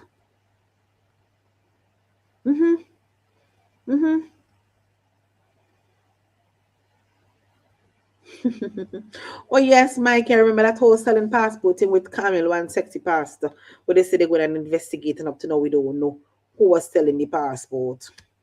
If it was Camille or if it was the pastor. We don't know who was selling the passport. St. Vincent and the Grenadines. Every night I sit down, every Wednesday night I sit down, and I say the same thing over and over. Wake up. Wake up from your slumber before it is too late. Wake up. It is say no to Julian and say no to Reno. That quarry in North Leeward must not be allowed. It must not be allowed. It must be stopped. By whatever means is necessary to stop it, it must be stopped. Because if it isn't, Haruna would pay a very dear price. We would pay a very dear price.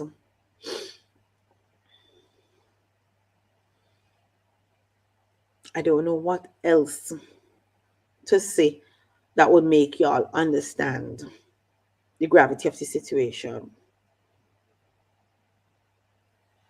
The man is going to destroy North Leeward. Our water, and nobody can convince me that our water is not going to be affected. When you destroy those rivers down at North Leeward, catchment areas are going to feel the pressure. And once, I keep saying this over and over again, once CWSA has to increase operation cost, look for it on your bills.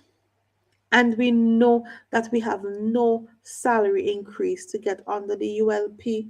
The ULP has already said to the IMF that they will not be giving, they can't increase salaries. They can't hire new people. And that's why you see them laying off people left, right, and center. And now they've laid off more teachers. They tell you, oh, you can get a medical exemption or you can get a religious exemption from the COVID vaccine. And now they fired teachers who applied for medical exemptions and religious exemptions. So really and truly, you cannot get an exemption from the COVID vaccine in St. Vincent and Grenadines, and y'all sit down there still. Y'all sit down there still. Y'all ain't ready for drag these people out of office yet. If we do not have elections in this country this year, many Vincentians will not make it to Christmas. And I mean that literally. If we do not force this government to have fresh elections, and that means coming out to protest and standing up for your rights. Colin John was on a program recently talking some BS, and there was a lawyer on there talking even more BS. And I'm there listening to her and saying to myself, if I were her and I hear Colin say, I agree with you, That would have been my check to know that I'm talking rubbish.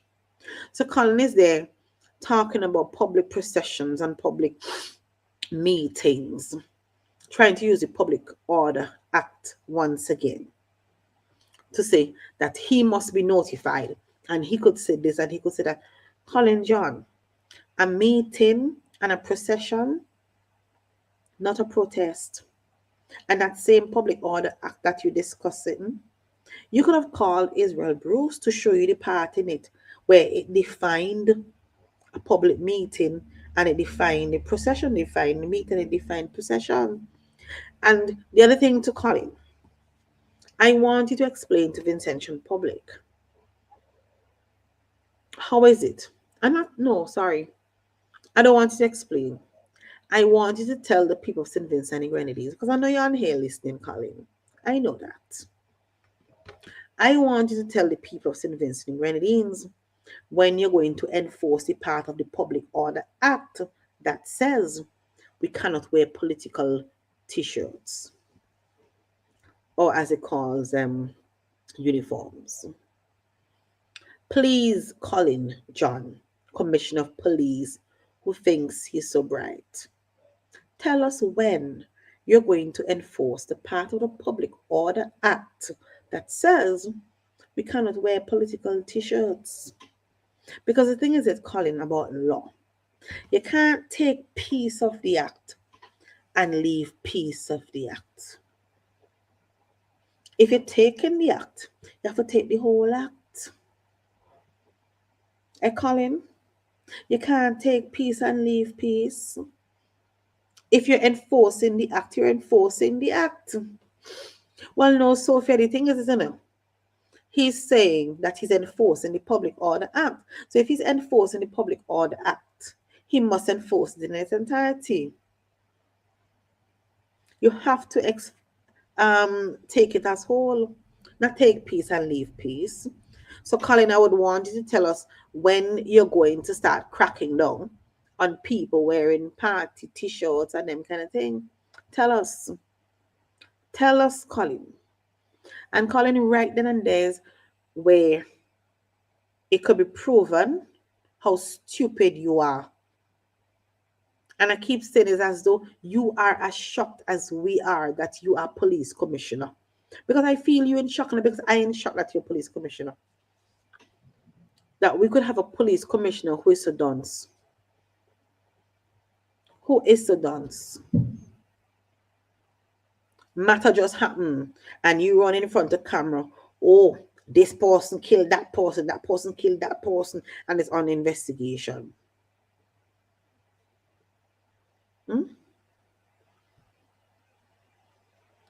You always first on the scene talking about this happened, but it's on investigation. Now look, CJ got killed by police officers. The vehicle don't fix, but yet it is on the investigation. Colin, are you an idiot? Now you're telling people how you bring charge against me, how I block Ralph from entering Parliament. And Buju is the only officer who could give witness statement. And in Buju's witness statement, there is nothing there to say that may block Ralph from Parliament. And you, Colin, submit that to the DPP. And the DPP accept that to send that to court. All you in this place are just corrupt, unprofessional, lack ethics. Every last one of you. Every last one of you. But I watch. Me just hope I remember this court date, I hope I remember this court date, because I want to stand up, sit down, lie down, whatever, and watch Buju in his face when he takes that witness stand to explain how me block Ralph from Parliament. When anybody who watched that day could see hundreds of police officers taking Ralph into Parliament, and Adriana King was nowhere in that area. I was up by the fire. So I want to see Buju stand up in a court, put his hand on a Bible, and swear to see me stop Ralph from entering Parliament. But this is the level of corruption in this country, that a police officer, a commissioner, and a DPP could put their integrity up on a shelf and behave in such a manner. Because at the end of the day, I want to know what Sigil is saying that to prosecute me for. I want to know what Sigil McDowell sees in what Colin submitted to her that warrants taking me to court and having me to this day on half pay. I want Sigilla to explain that to me.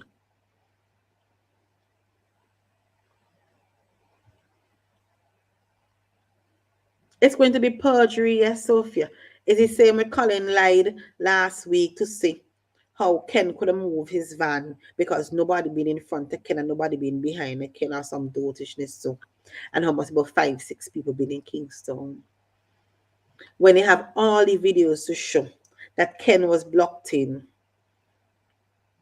I stand up and watch Colin scuffle up the boy and thump the boy in his chest. Other people saw it too. And Colin could go to court and lie to say, no, all he do is pull Ken out.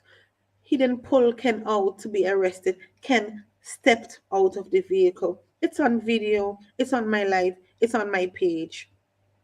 Ken stepped out of the vehicle. At one point, he grabbed the boy's hand. And because a lady shouted and told me, stop harassing the man, he let him go.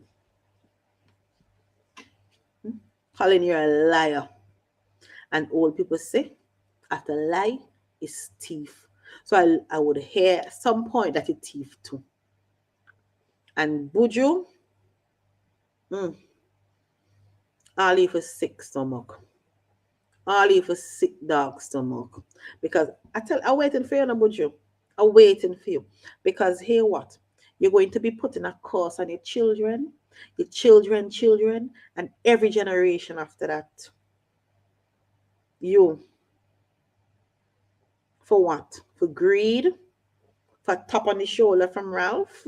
Well done, Buju, well done. That's what we're doing it for.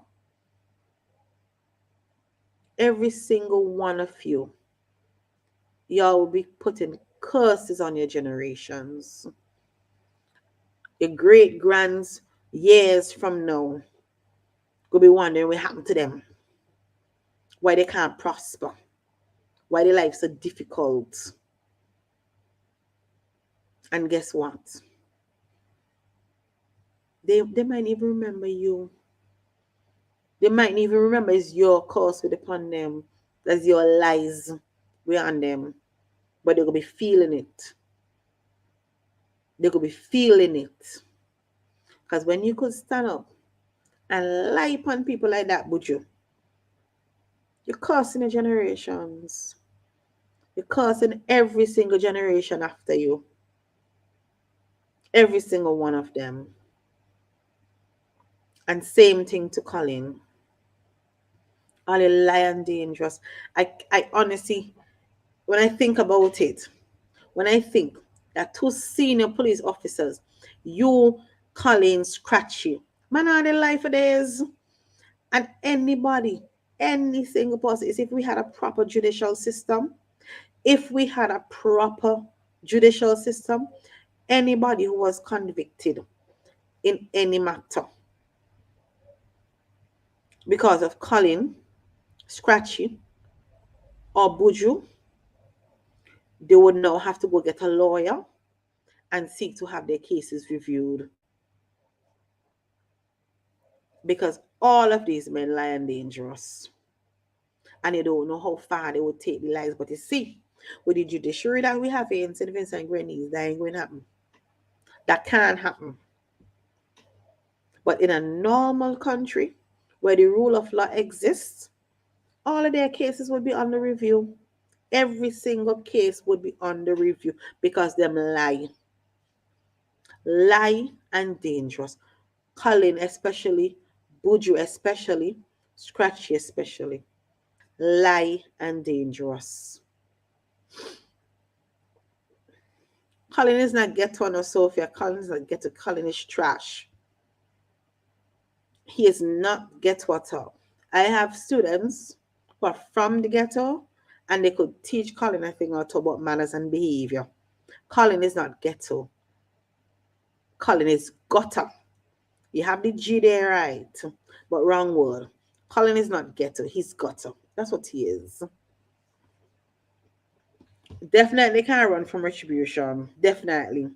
And tonight, we're going to end off with this Dubai thing. We have a touch on Dubai before we leave. Look at the other countries and their performances, right? And you would see culture.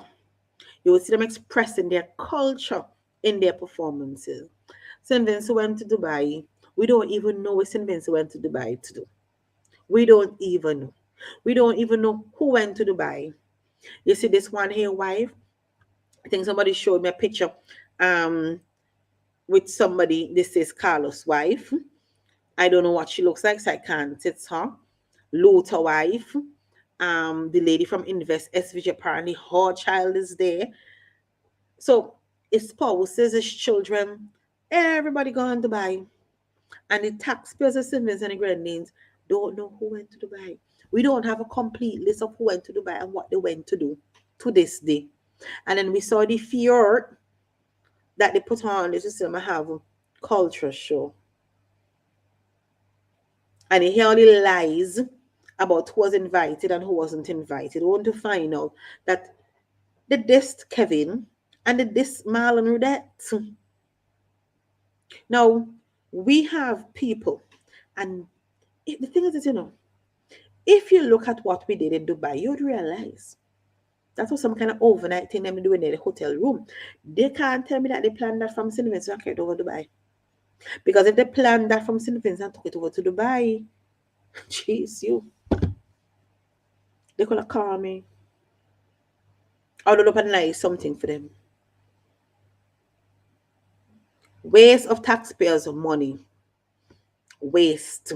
But I guess Ralph has to we call it. He has to reward his faithfuls. He has to reward his faithfuls.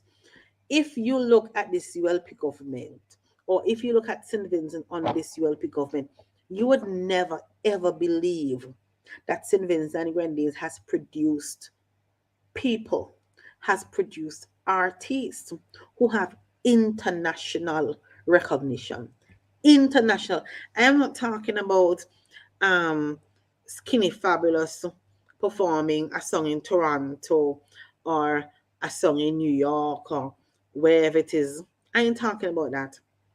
I am talking about artists who people not from the Caribbean, not who live in the Caribbean, not who live in a Caribbean community in another country, no by name. Kevin Liz is the biggest right now to come out of the Caribbean in recent times. Kevin is who put soca on the international map. I say so. Yeah, we had Marshall and we have Bungie and we love them up and we big them up and we big up Skinny and we big up everybody else. But you see that song for Kevin and Madzart that eventually Sprague Benz, I think it was Sprague Benz, got a piece of biggest song. And up to this day, there isn't a spot in this world that does not play Kevin Little. But Kevin Little was not in Dubai. He was not in Dubai because somebody figured, oh, if Kevin go Dubai, Kevin go outshine them. And they figure if Marlon go to Dubai, Marlon go outshine them. So let them stop home.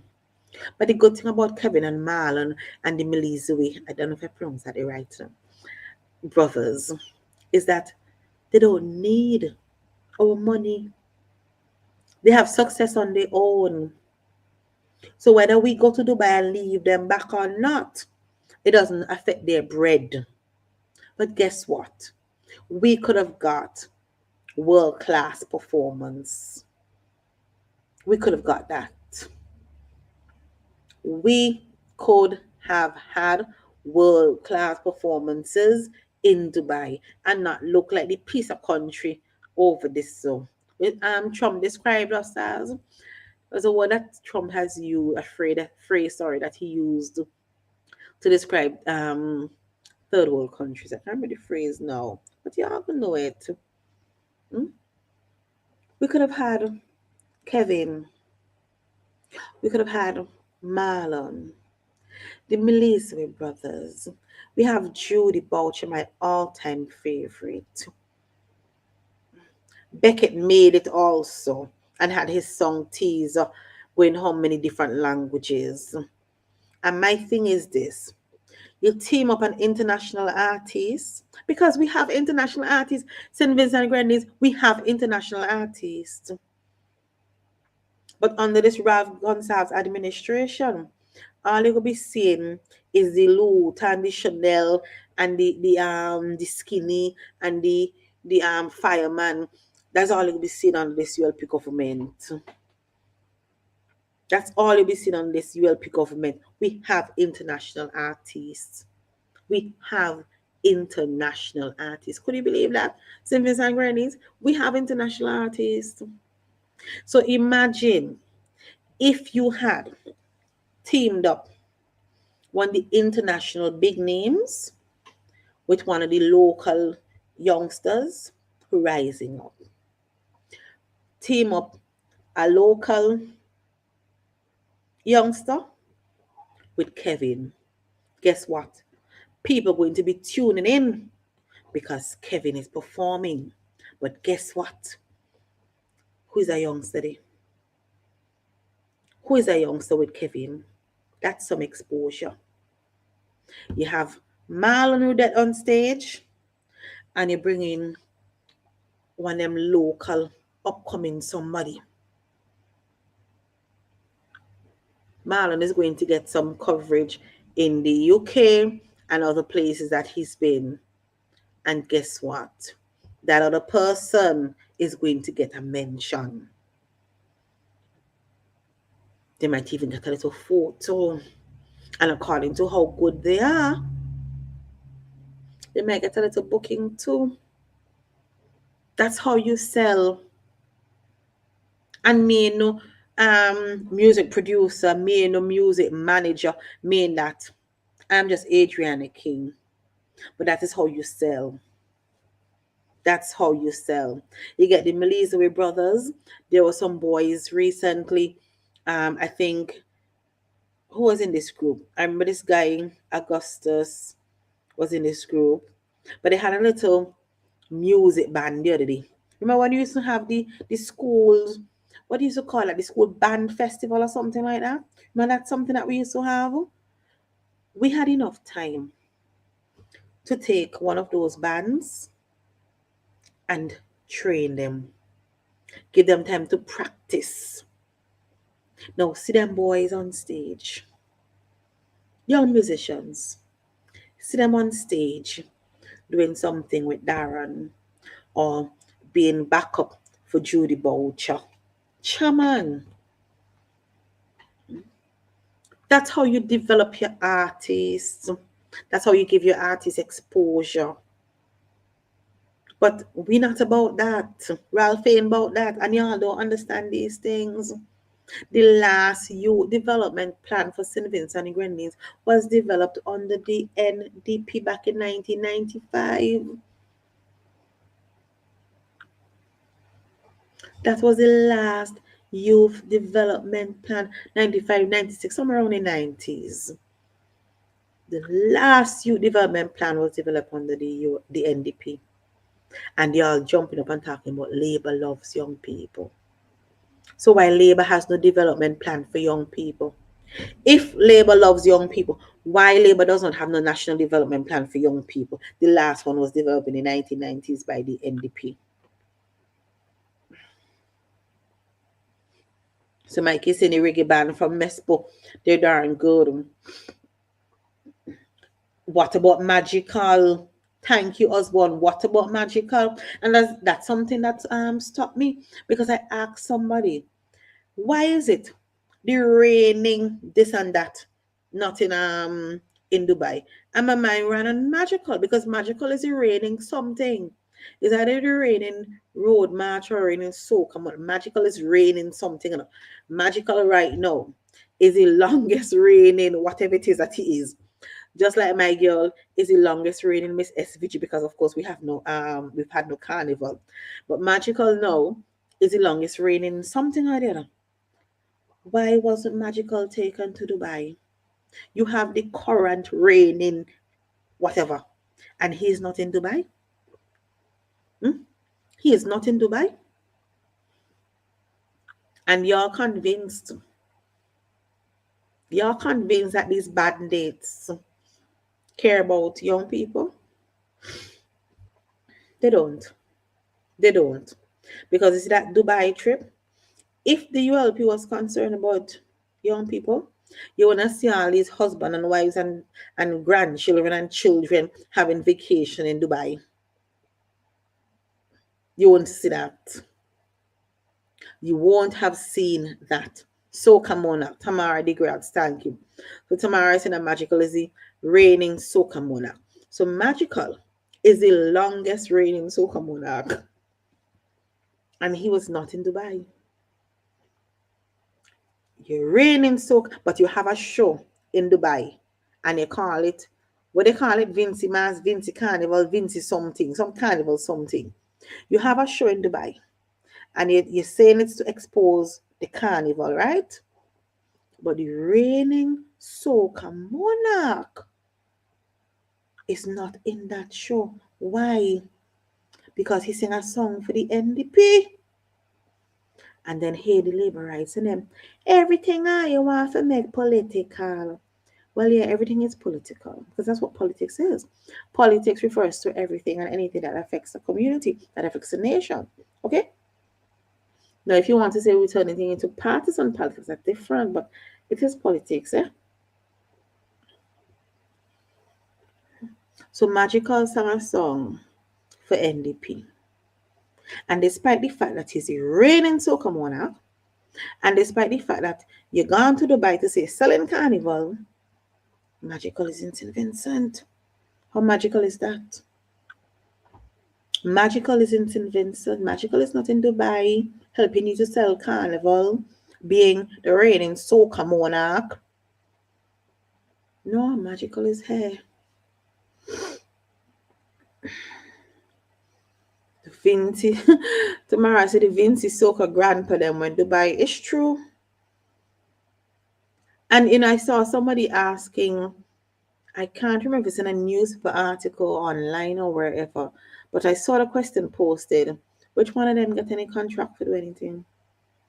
Which one of them? Which one of them? We have international artists. We had the perfect opportunity to give young people here some exposure with the international acts. Perfect opportunity. But guess what? Because some of us don't pay homage to them here, we don't understand that they're big names out there.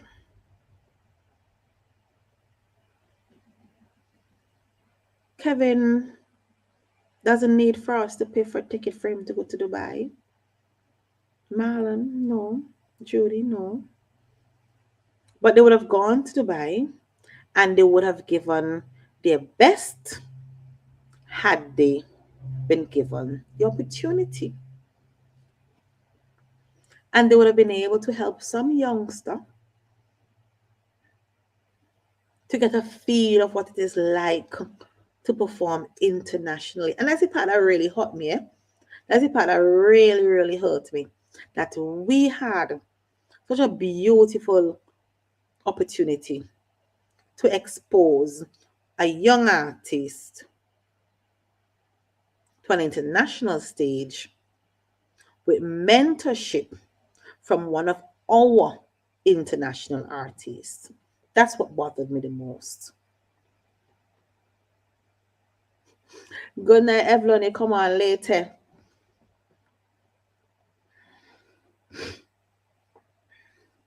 Her husband is a colossal failure. Everywhere you go, this government is a colossal failure. But it's the people and it's the poorest of the poor who holding on to them. Now we hear Montgomery telling people North Windward, oh, don't expect that all you going to get in the house. You know? Montgomery with the money day.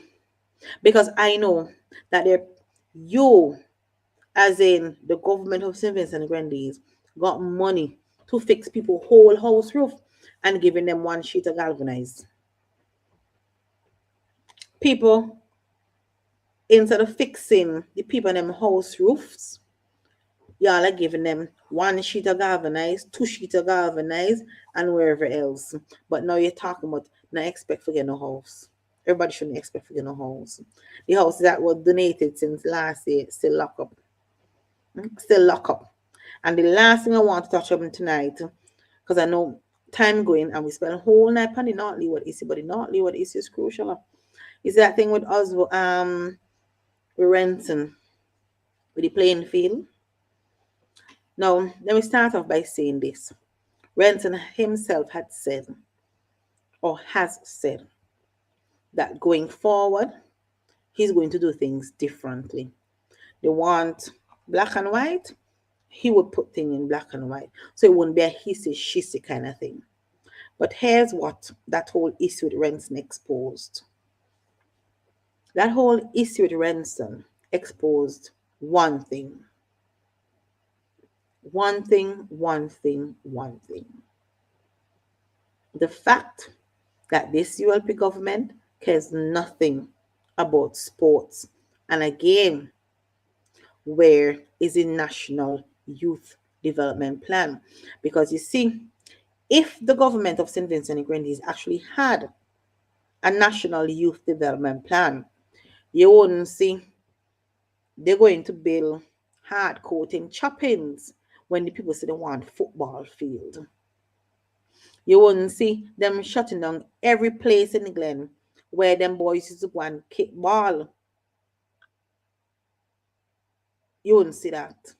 Where Fairhall Government School is. No, you know, Fairhall Government School is on a hill, right? We give all a joke. People who on this live, who live Glen, who grew up in Glen like me, will tell all a joke, but that is a hill there. You see that hill that Fairhall Government School is on? A hill, no. Fairhall Government School is on a hill.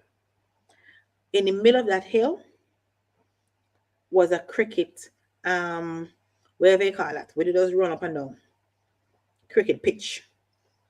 In the middle of that hill was a cricket pitch. So, look, watching match on that thing used to be the sickest. And I remember one time, even my uncle in Mesto, Uncle Spanky, had come down there to play a cricket match. Glen Cricket Field was the baddest thing. It was on a hill. So, you know, once you see you bat the ball going so, it's straight down the hill, ball, no. Straight down the hill. And anyhow, we say try for bat the ball, up there make no sense. Can't get no runs. But every Sunday morning and Saturday afternoon, boys used to be on the hill, they sweating. Whether they're playing cricket or they're playing football. They used to play football by the hill too. Watch. I used to stand up by the gate and watch down. Because obviously the boys in them around in the area, they would go down. So I used to stand up by the gate and watch down. And watch these people. And you ever play football on a hill? That's why Glen team used to be bad enough, because they used to play football on a hill. And after now, again, with our consultation by with the community, all we heard is that they were going to put a school there. Some persons in the area kick up because they were like, old house is going to depreciate, this going to happen, going to be noisy, blah, blah, blah, whatever. So a lot of people weren't happy with this Fairhall Government School being placed there. But it's a long time this government doing what they feel like. So they put the Fairhall Government School there, case closed. Nobody could send him. On the opening, a poem that I wrote was actually recited by the Calico School. Yeah, remember the days. And I felt proud, you know, they're doing my poem. I was like, yeah, I'm a poet. Yeah, yeah, yeah. But anyways, back to the playing field. So that area that Fairhall School is on used to be a playing field. It was cricket and it was football. They put Fairhall School now and say, oh, they won't put a hard court. Me and if it is that Camilo has stone for brain, but it's whole of a hard court, hard court, hard court. So take that, put hard court. Now, Glen wasn't a football, no basketball kind of area. We want, but there were basketball players. Yes, there were, but the most played games were cricket and football. So when the basketball thing reached, it wasn't being used as much. But then here the other thing now, when Colin reached in the area and Colin started organizing little things, they lock up the court, they tight. So you couldn't even go in the court no more to do anything. Then now, because the Fairhall School was there, the next place that people used to beat ball was down by the Bat, down by the crossroad. Now, that whole thing there before the Bat, like I said, was his second field. That was his second football field. They put the Bat there, and so the boys now had to go up in a little corner to kick football.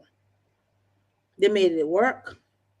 But then last elections now, to try to get a little vote in Glen, Camilo talking about he went put down one shopping center. So take the last of the football little area. It wasn't even a field, just a little piece of area people used to go and sweat. Take the last piece they leave back, and put down 3 monuments and see them the shopping center. Up to this day, them can't open yet. Up to this day, them can't open yet. And me see they building something else, like them now building washroom. So they build the shopping center, and the shopping center never had no bathroom. So they now building bathroom. So in Glen, it ain't had nowhere to go sweat. It ain't had nowhere to go sweat in Glen. That's youth development for you under the ULP. Close on everywhere in Glen that people had to sweat. All right, we're going shoppings now. And they asked people in shoppings what they want. So here what they do. They bought a piece of land from, I think it was Murray Bullock or Rudy Matthias. One of them day. National Lottery bought the land. And if my memory serves me right, National Lottery is headed by Murray Bullock. And then the contract now to develop the thing, as long as my memory is serving me right, was given to Murray Bullock. But anyways, so shoppings, people ask them for somewhere to sweat. They build a coat, a hard coat. I don't know what it is with them and hard coats. So they build a hard coat. And before they could have the opening, sorry for the hard coat start for crack up. Mainline. If you go on my page and you want to look through my videos, I have a video with that. The hard coat start to crack up. So now they had to recast.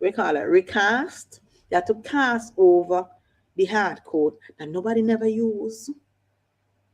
Because they don't start to mash up before they could use it. They had to cast it over. And guess what? That they on the lock and key too. So the boys and them in chopping, they ain't got nowhere to sweat. Then Fairhall now, I saw, I think was Lawson, Byam and some others trying to clean up the little field in the piece of road. You could take that road and go down to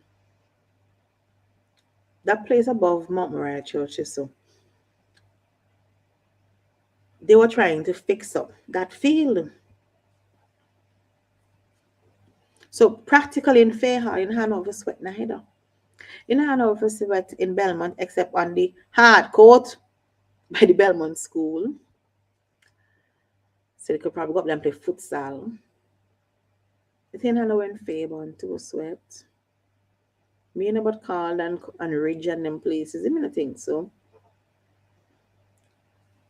So my point is this. Why all of our playing fields on the lock and key? And why is it ULP just building a whole heap of hard court, when nobody don't want a hard court? People want proper FIFA, want beat ball. They don't want a hard court. Basketball used to be a thing back in the 90s when they had kings. You know, people like Oral and them people, basketball was big on the scene. And then they slowly killed basketball. But yet they're building up a whole lot of hardcore about the place. But they've killed basketball. They kill basketball, they kill football, they kill netball. Oh, big up to the netball team that just knocked up the OECS tournament. They had a girlfriend messaging me from St. Kitts. Oh gosh, she was balling. How they mash up St. Kitts. So big up to that team. But once again, they kill all of these things. Netball just trying to revive itself. When last anybody here in Simmons and Grenades went off a decent football match, cricket match, netball match, or basketball match? When? Thanks to the ULP, sports is dead. And one of the surest ways to keep young people engaged, sports. Sports and the arts. And when I say the arts, I mean theater, I mean music, I mean painting, drawing, poetry, anything, the arts. Music and the arts. Well, sorry, sports and the arts, because music will come under the arts. The ULP has killed sports in this country. So beat up on Renson all you want, but go past Renson and ask yourself the question, why is it Calico playing field on the lock and key? As in, why is it a group from the area can't go down there and sweat? So some boys from Glen and some boys from Trappings can't go down to Calico and sweat. They can't do that. People talk about, organize and organize and organize. What does the word organize mean? What does it mean? If I call in and I tell you, meet me down by Victoria Park for 3 o'clock, that's organized. That's organized. It's a plan.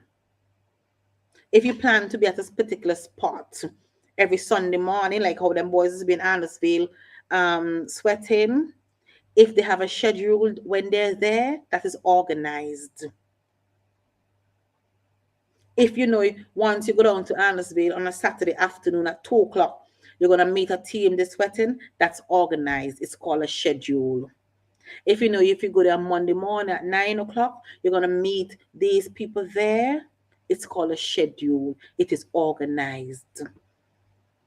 So this whole nonsense about trying to define what is organized and what isn't organized, y'all go and get a damn dictionary and stop it. Go and get a dictionary and stop being out here acting stupid and sounding stupid. If an event is scheduled, it is called organizing an event. So if you know every Sunday, every Saturday, every whatever you are there, that's an organized event. Good grief. Some of you really and truly need to get back to school and get into some English classes. Anyways, I plan to get some classes. All you need to sign up because you're all sounding to done something. And with that, ladies and gentlemen, I am going off. I have something to do here tonight. And y'all wish me luck. So see you next week, Wednesday, all things being constant. And please remember, say no to Julian and say no to Reno. Cha-cha.